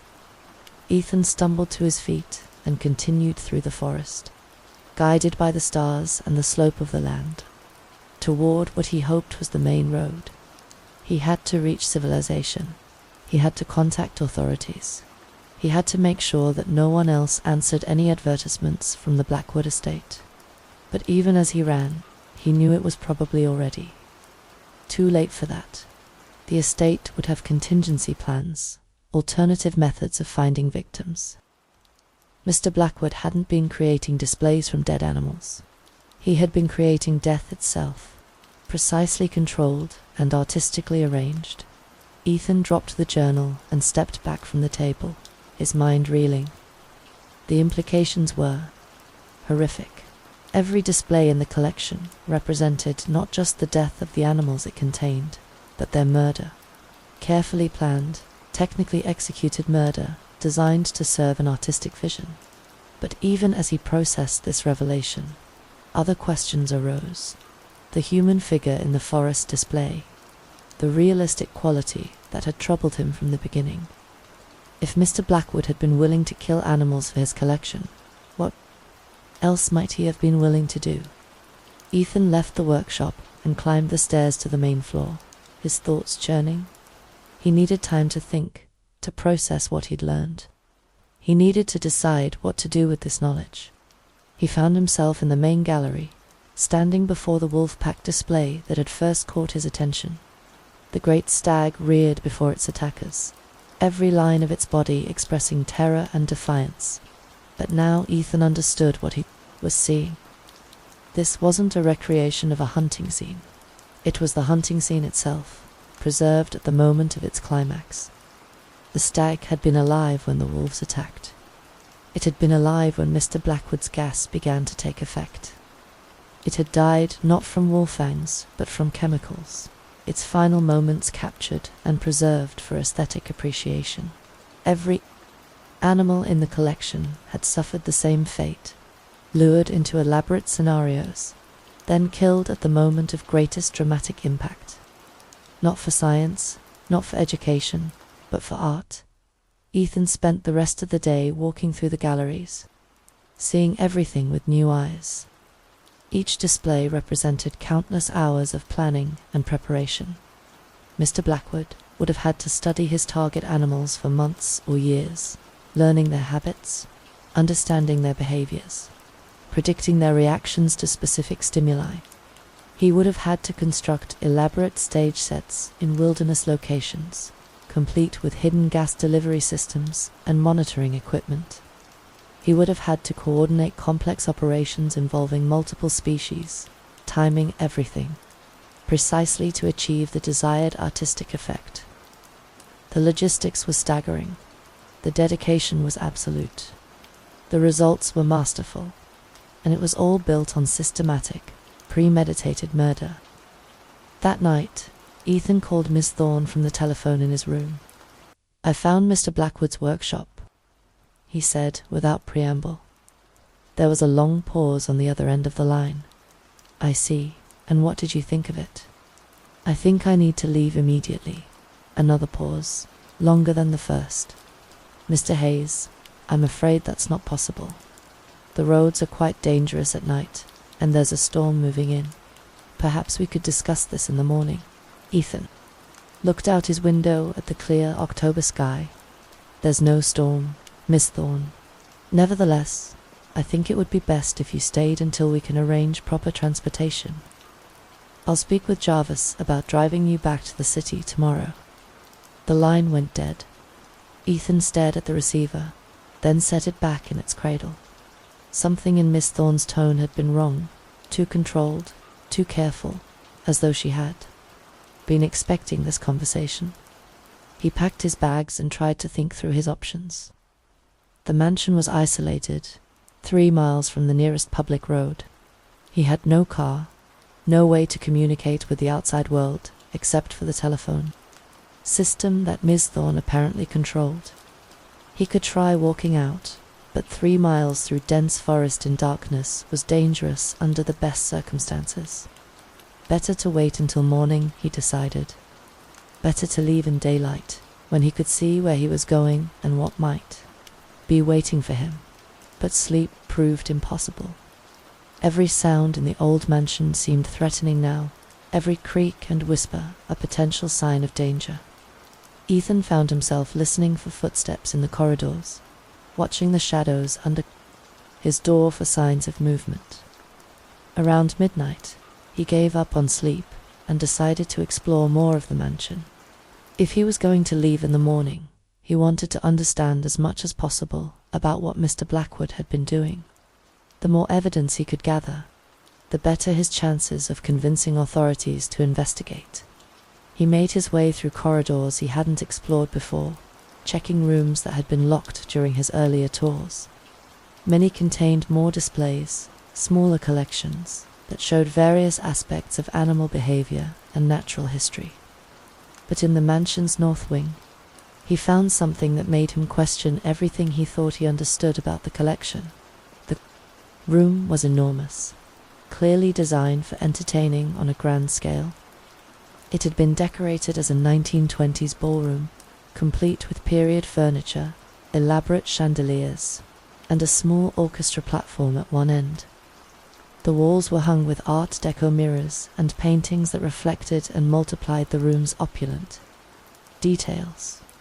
But it was the people that held Ethan's attention. Dozens of figures in period costume were scattered throughout the room, positioned as though attending an elegant party. Here was a group of men in evening wear, engaged in what appeared to be animated conversation. There was a woman in a beaded dress, laughing at some unheard joke. Near the orchestra platform, a small ensemble of musicians held their instruments as though frozen in the middle of a song. At first glance, they appeared to be remarkably lifelike mannequins, the kind of high-end display figures used in exclusive museums or department stores. But as Ethan moved closer, he realized they had the same hyper-realistic quality as everything else in the collection. The skin texture was perfect, the hair looked natural, the clothing showed the kind of minute details, wrinkle stains, were patterns that spoke of actual use rather than careful construction. Ethan approached the nearest figure, a man in white tie who stood with one hand raised as though making a point in conversation. The figure's expression was animated, intelligent, entirely convincing, but there was something in the eyes that troubled Ethan, a quality he'd noticed in the animals but had attributed to the uncanny valley effect of extremely realistic preservation. It was fear, not just the general unease that people sometimes showed in formal photographs, but active, immediate terror, the kind of expression that belonged on the face of someone who had just realized they were in mortal danger. Ethan moved from figure to figure, studying their faces. The laughing woman's expression was forced, brittle, the kind of laughter that masks panic. The conversing men showed tension, their postures subtle signs of stress that spoke of barely controlled anxiety. Even the musicians seemed wrong, not focused on their performance, but distracted, worried, as though listening for something they didn't want to hear. At the far end of the room, positioned at the head of a long dining table, sat a figure that could only be Mr. Blackwood himself. Ethan recognized him from photographs he'd seen in the mansion's study. A distinguished man in his 80s, dressed in formal evening wear, with sharp features and intelligent eyes. But where the other figures showed fear or anxiety, Mr. Blackwood's expression was one of satisfaction. He sat with his hands folded, surveying his party guests with the air of a man who had achieved something significant. There was pride in his posture, accomplishment in his bearing, and in his eyes, the kind of cold intelligence that belonged to someone capable of anything. Ethan backed away from the table, his mind racing.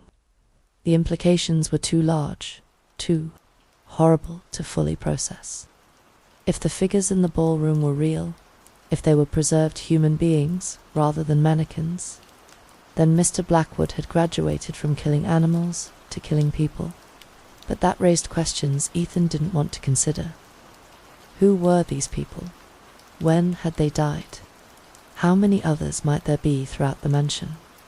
He fled the ballroom and returned to his room, where he sat on the edge of the bed and tried to think rationally about what he'd seen. There had to be alternative explanations. The figures could be elaborate mannequins, constructed with the same care and attention to detail as the animal displays. The expressions he thought he'd seen could be the result of psychological suggestion, his mind interpreting ambiguous features in the worst possible light. But even as he tried to convince himself, Ethan knew he was lying. The figures in the ballroom had the same quality as everything else in the collection, the perfect preservation that spoke of Mr. Blackwood's revolutionary technique. They weren't mannequins. They were people, killed and preserved at a party that had become their tomb. The question was what to do about it. Ethan considered his options. He could try to leave immediately, striking out through the forest in darkness and hoping to reach the main road before anyone noticed his absence. He could wait until morning and attempt to convince Jarvis to drive him to town, though Ms. Thorne's reaction to his phone call suggested that option was unlikely to succeed. He could try to contact authorities directly, though he had no idea if the mansion's phone system would allow outside calls without Ms. Thorne's knowledge, or he could continue exploring, gathering evidence that might prove useful later. The last option was dangerous, possibly suicidal, but it was also the only one that offered any hope of exposing what Mr. Blackwood had done and ensuring that no one else suffered the same fate as the figures in the ballroom. What if he had spent months or years studying particular animals, learning their habits, following their stories, before finally deciding to add them to his collection? It would explain the incredible authenticity of the displays, the way each scene seemed to capture a genuine moment rather than an artificial composition. But it also raised questions about Mr. Blackwood's methods. How had he managed to kill so many animals at precisely the right moment? How had he preserved them so perfectly that even the finest details of muscle tension and facial expression remained intact? That evening, Ethan decided to explore more of the mansion. Ms. Thorne had mentioned that the collection extended beyond the main gallery, and he was curious to see what other displays the house contained. He started with the rooms adjacent to the main gallery, following a corridor that led deeper into the mansion's interior. The first room he found contained displays of smaller animals, foxes, raccoons, various species of birds, arranged in elaborate dioramas that showed them in their natural habitats. The quality was consistent with what he'd seen in the main gallery, but the scenes were less dramatic, more focused on everyday behaviors than life and death struggles. The second room was devoted to marine life, with displays showing sharks, dolphins, and various species of deep-sea fish. The preservation here was even more impressive, if that were possible. The shark's skin still had the rough texture of live animals, and the dolphin's eyes held an intelligence that seemed almost supernatural. It was in the third room that Ethan found something that made him stop and stare. The room was smaller than the others, dimly lit by fixtures that cast more shadows than light. It contained only one display, but it was the most elaborate he'd seen yet. It showed a clearing in what appeared to be a temperate forest, populated by a complex ecosystem of predators and prey. Wolves stalked deer while bears fished in a stream that seemed to flow with actual water. Eagles soared overhead while smaller birds fled in panic. Every element of the scene was connected to every other element, creating a web of relationships that spoke of careful observation and deep understanding. But it wasn't the ecological complexity that held Ethan's attention. It was the human figure, partially hidden behind a stand of pine trees. At first glance, it appeared to be a mannequin, a life-sized figure dressed in hunting clothes and positioned as though observing the scene. But as Ethan moved closer, he realized that the figure had the same hyper-realistic quality as the animals. The skin texture was perfect, complete with individual pores and fine lines. The hair looked as though it would be soft to the touch. The eyes held an expression of intense concentration that seemed too authentic for any mannequin. Ethan circled the display, looking for a placard or label that might identify the figure. He found none. According to the room's ledger, the display was titled Northern Forest Ecosystem and dated 1999. There was no mention of human figures. He leaned closer to the glass, studying the figure's face. It was a man, perhaps in his 40s, with weathered features that spoke of time spent outdoors. His clothes were expensive, the kind of high-end hunting gear favored by wealthy sportsmen. His expression was one of focused attention, as though he were studying something just outside the frame of the display. Something about the figure bothered Ethan, though he couldn't immediately identify what. The positioning was natural enough, the clothing appropriate to the setting, but there was something in the man's expression, something in the set of his shoulders, that suggested tension rather than simple observation. Ethan spent another hour examining the display, taking notes and photographs, before moving on to other rooms. But the image of the hidden figure stayed with him, nagging at his consciousness like a splinter under the skin. Over the next several days, Ethan settled into a routine. He rose early, ate the breakfast Mrs. Jarvis prepared, and spent his mornings cataloguing the collection. He took detailed notes, cross-referenced everything with Mr. Blackwood's ledgers, and compiled the kind of comprehensive inventory that would be useful to potential buyers or institutional recipients. But increasingly, his attention was drawn to anomalies. The more he studied the collection, the more questions arose about Mr. Blackwood's methods and motivations. In the African savanna display, he found a zebra with distinctive stripe patterns that he recognized from wildlife photography magazines. The animal was famous, or had been famous, a particularly photogenic stallion that had been featured in several National Geographic articles during the early 1990s. According to those articles, the zebra had lived to be unusually old for a wild animal, eventually disappearing from its territory in 1996. The same zebra now stood in Mr. Blackwood's gallery, captured in what appeared to be perfect health and vigor. Ethan found similar anomalies throughout the collection, animals that were known to wildlife researchers, creatures that had been studied and photographed and documented, now preserved in displays that showed them at various stages of their lives. It was as though Mr. Blackwood had been following specific animals for years, documenting their stories before finally adding them to his collection. But the logistics were impossible. No single person could have conducted such extensive field research across so many different continents and ecosystems. The expeditions alone would have required teams of specialists, vast amounts of funding, years of coordination and planning, unless Ethan found himself developing a theory that he didn't want to believe. What if Mr. Blackwood hadn't been conducting traditional hunting expeditions at all?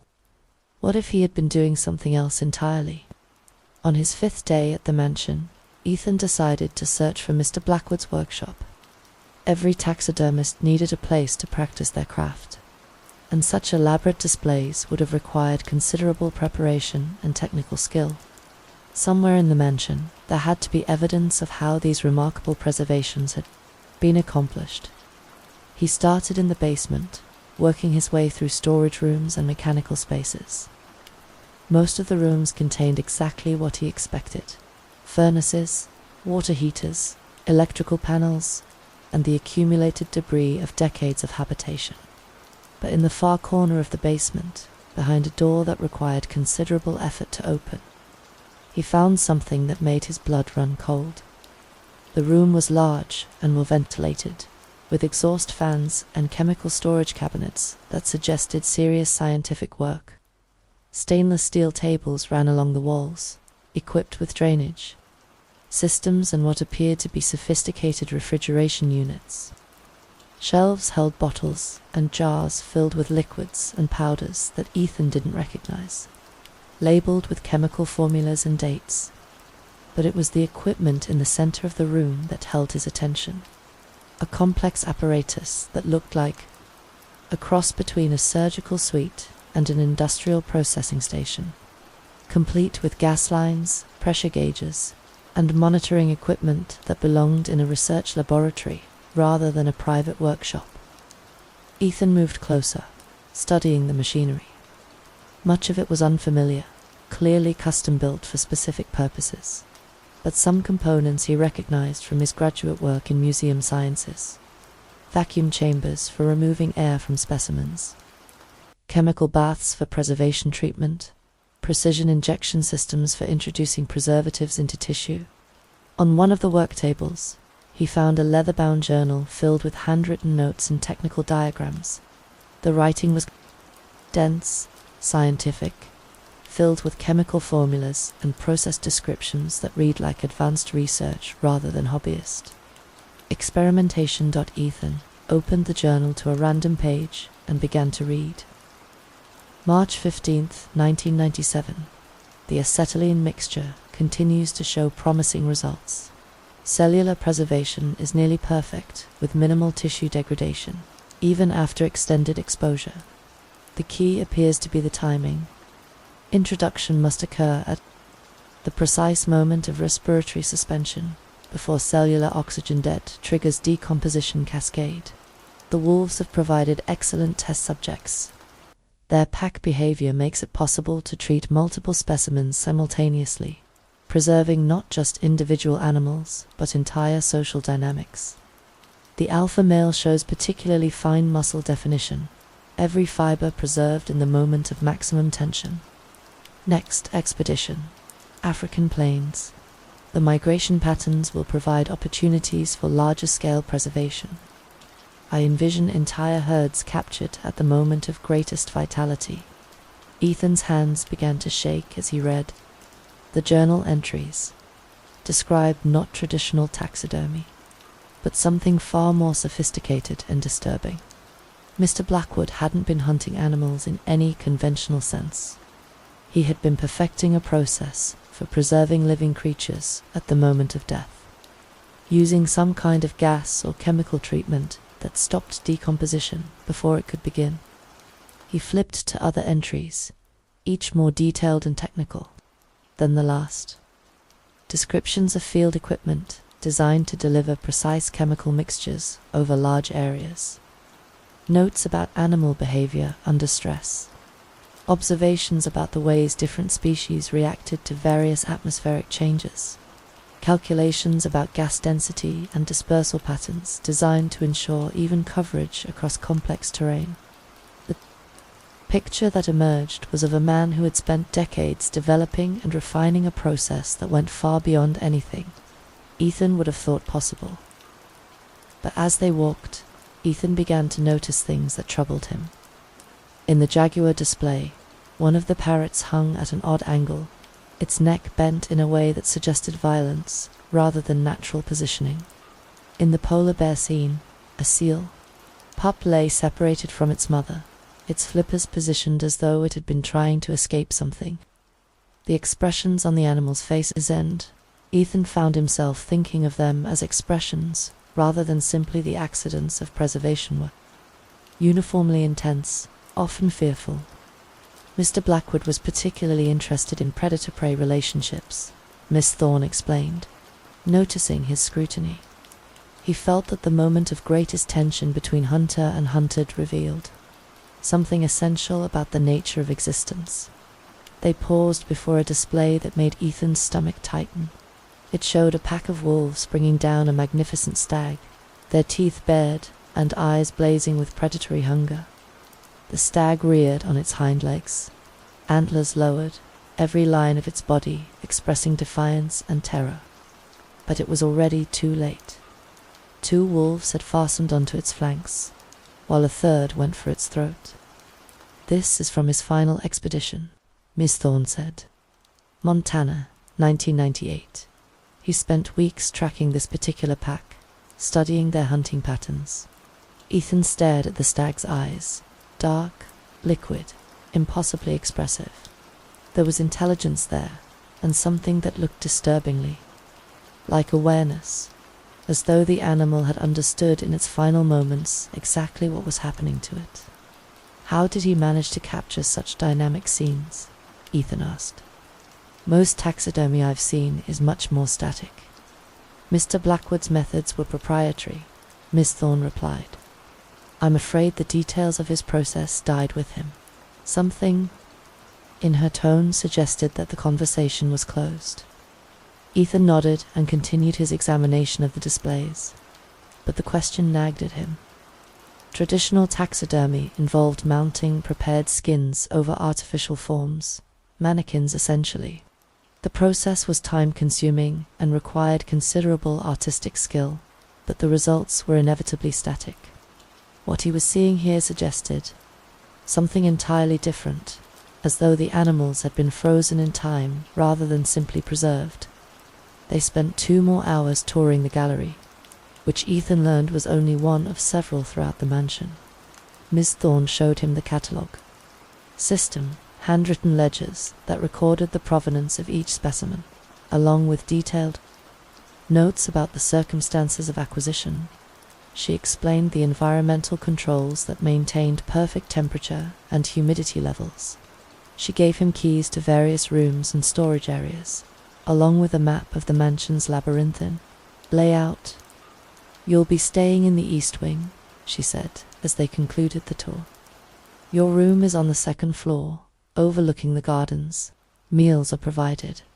Mrs. Jarvis prepares them and leaves them in the kitchen. You're welcome to explore the grounds, though I wouldn't recommend venturing too far into the forest alone. The terrain can be treacherous." "Mrs. Jarvis?" Ethan asked. "The driver's wife. They live in the groundskeeper's cottage. You'll likely see very little of them. They prefer to keep to themselves." Ms. Thorne led him up a servant staircase to the second floor of the East Wing, where she opened a door onto a suite that was both comfortable and elegant. The bedroom featured a four-poster bed and windows that looked out over formal gardens, now gone wild with autumn.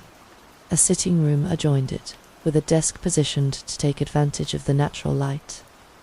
"You'll find writing supplies in the desk," Ms. Thorne said. Mr. Blackwood preferred handwritten records. He felt they were more permanent. "I trust you'll find everything you need." She handed him a brass key on a black ribbon. "This opens most of the doors you'll need access to.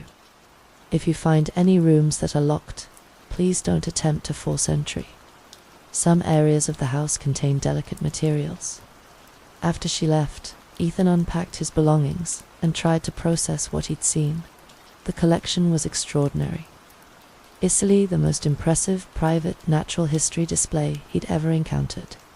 But there was something about it that unsettled him, something beyond the obvious skill involved in its creation. He made himself a sandwich from supplies he found in the kitchen and ate it while reviewing Miss Thorne's notes about the cataloguing system. According to her records, the collection contained over 3,000 specimens, arranged in more than 40 displays throughout the mansion. His job was to inventory everything, assess its condition and provenance, and prepare detailed reports for potential buyers or institutions. It was ambitious work, but it was also exactly the kind of project that could establish his reputation in the field. If he did this well, doors would open, universities would take notice, his future would be secure. That night, Ethan lay in the four-poster bed and listened to the sounds of the mansion settling around him. Old houses made noise. He knew that wooden beams contracted as temperatures dropped, pipes ticked and groaned, wind found its way through gaps in windows and doors, creating drafts that stirred curtains and made hanging objects sway. But the sounds he heard seemed more purposeful than random. Footsteps in corridors where no one walked, the soft whisper of doors opening and closing. Once, he could have sworn he heard voices, not words exactly, but the cadence and rhythm of conversation, too distant and muffled to understand. He told himself it was the wind, or perhaps the Jarvises moving about their duties. Old houses were full of echoes and acoustic tricks. There was nothing supernatural about settling timbers and shifting air currents. But when he finally fell asleep, his dreams were populated by the animals from the gallery. They watched him with their too expressive eyes, and in his dreams, they were trying to tell him something important, something urgent, something he needed to understand before it was too late. Ethan woke to grey morning light and the sound of rain against his windows. He dressed quickly and made his way to the kitchen, where he found coffee already prepared and a plate of eggs and toast waiting for him. Mrs. Jarvis, it seemed, was efficient even when invisible. He spent the morning in the main gallery, beginning the methodical process of cataloguing each display.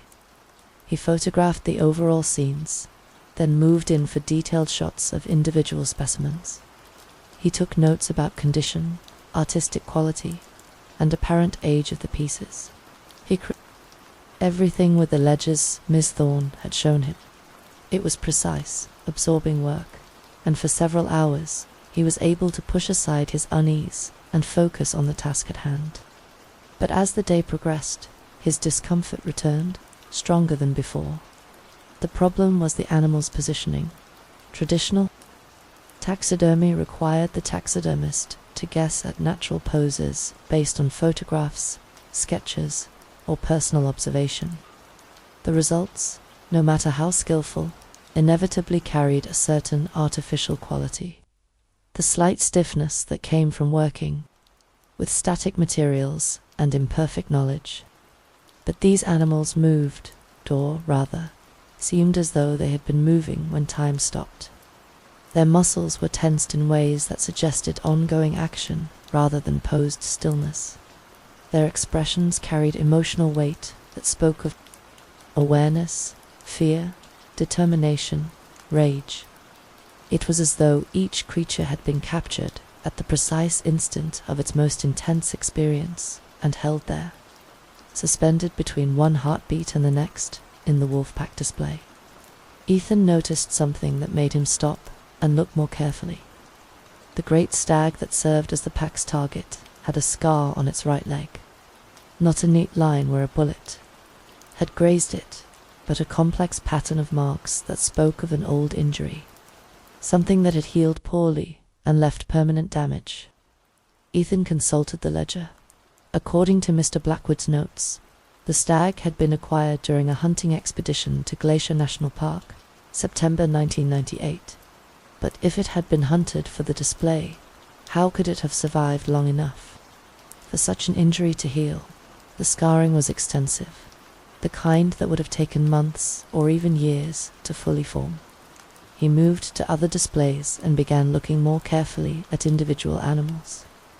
Here was a lioness with a torn ear that had healed into a distinctive notch.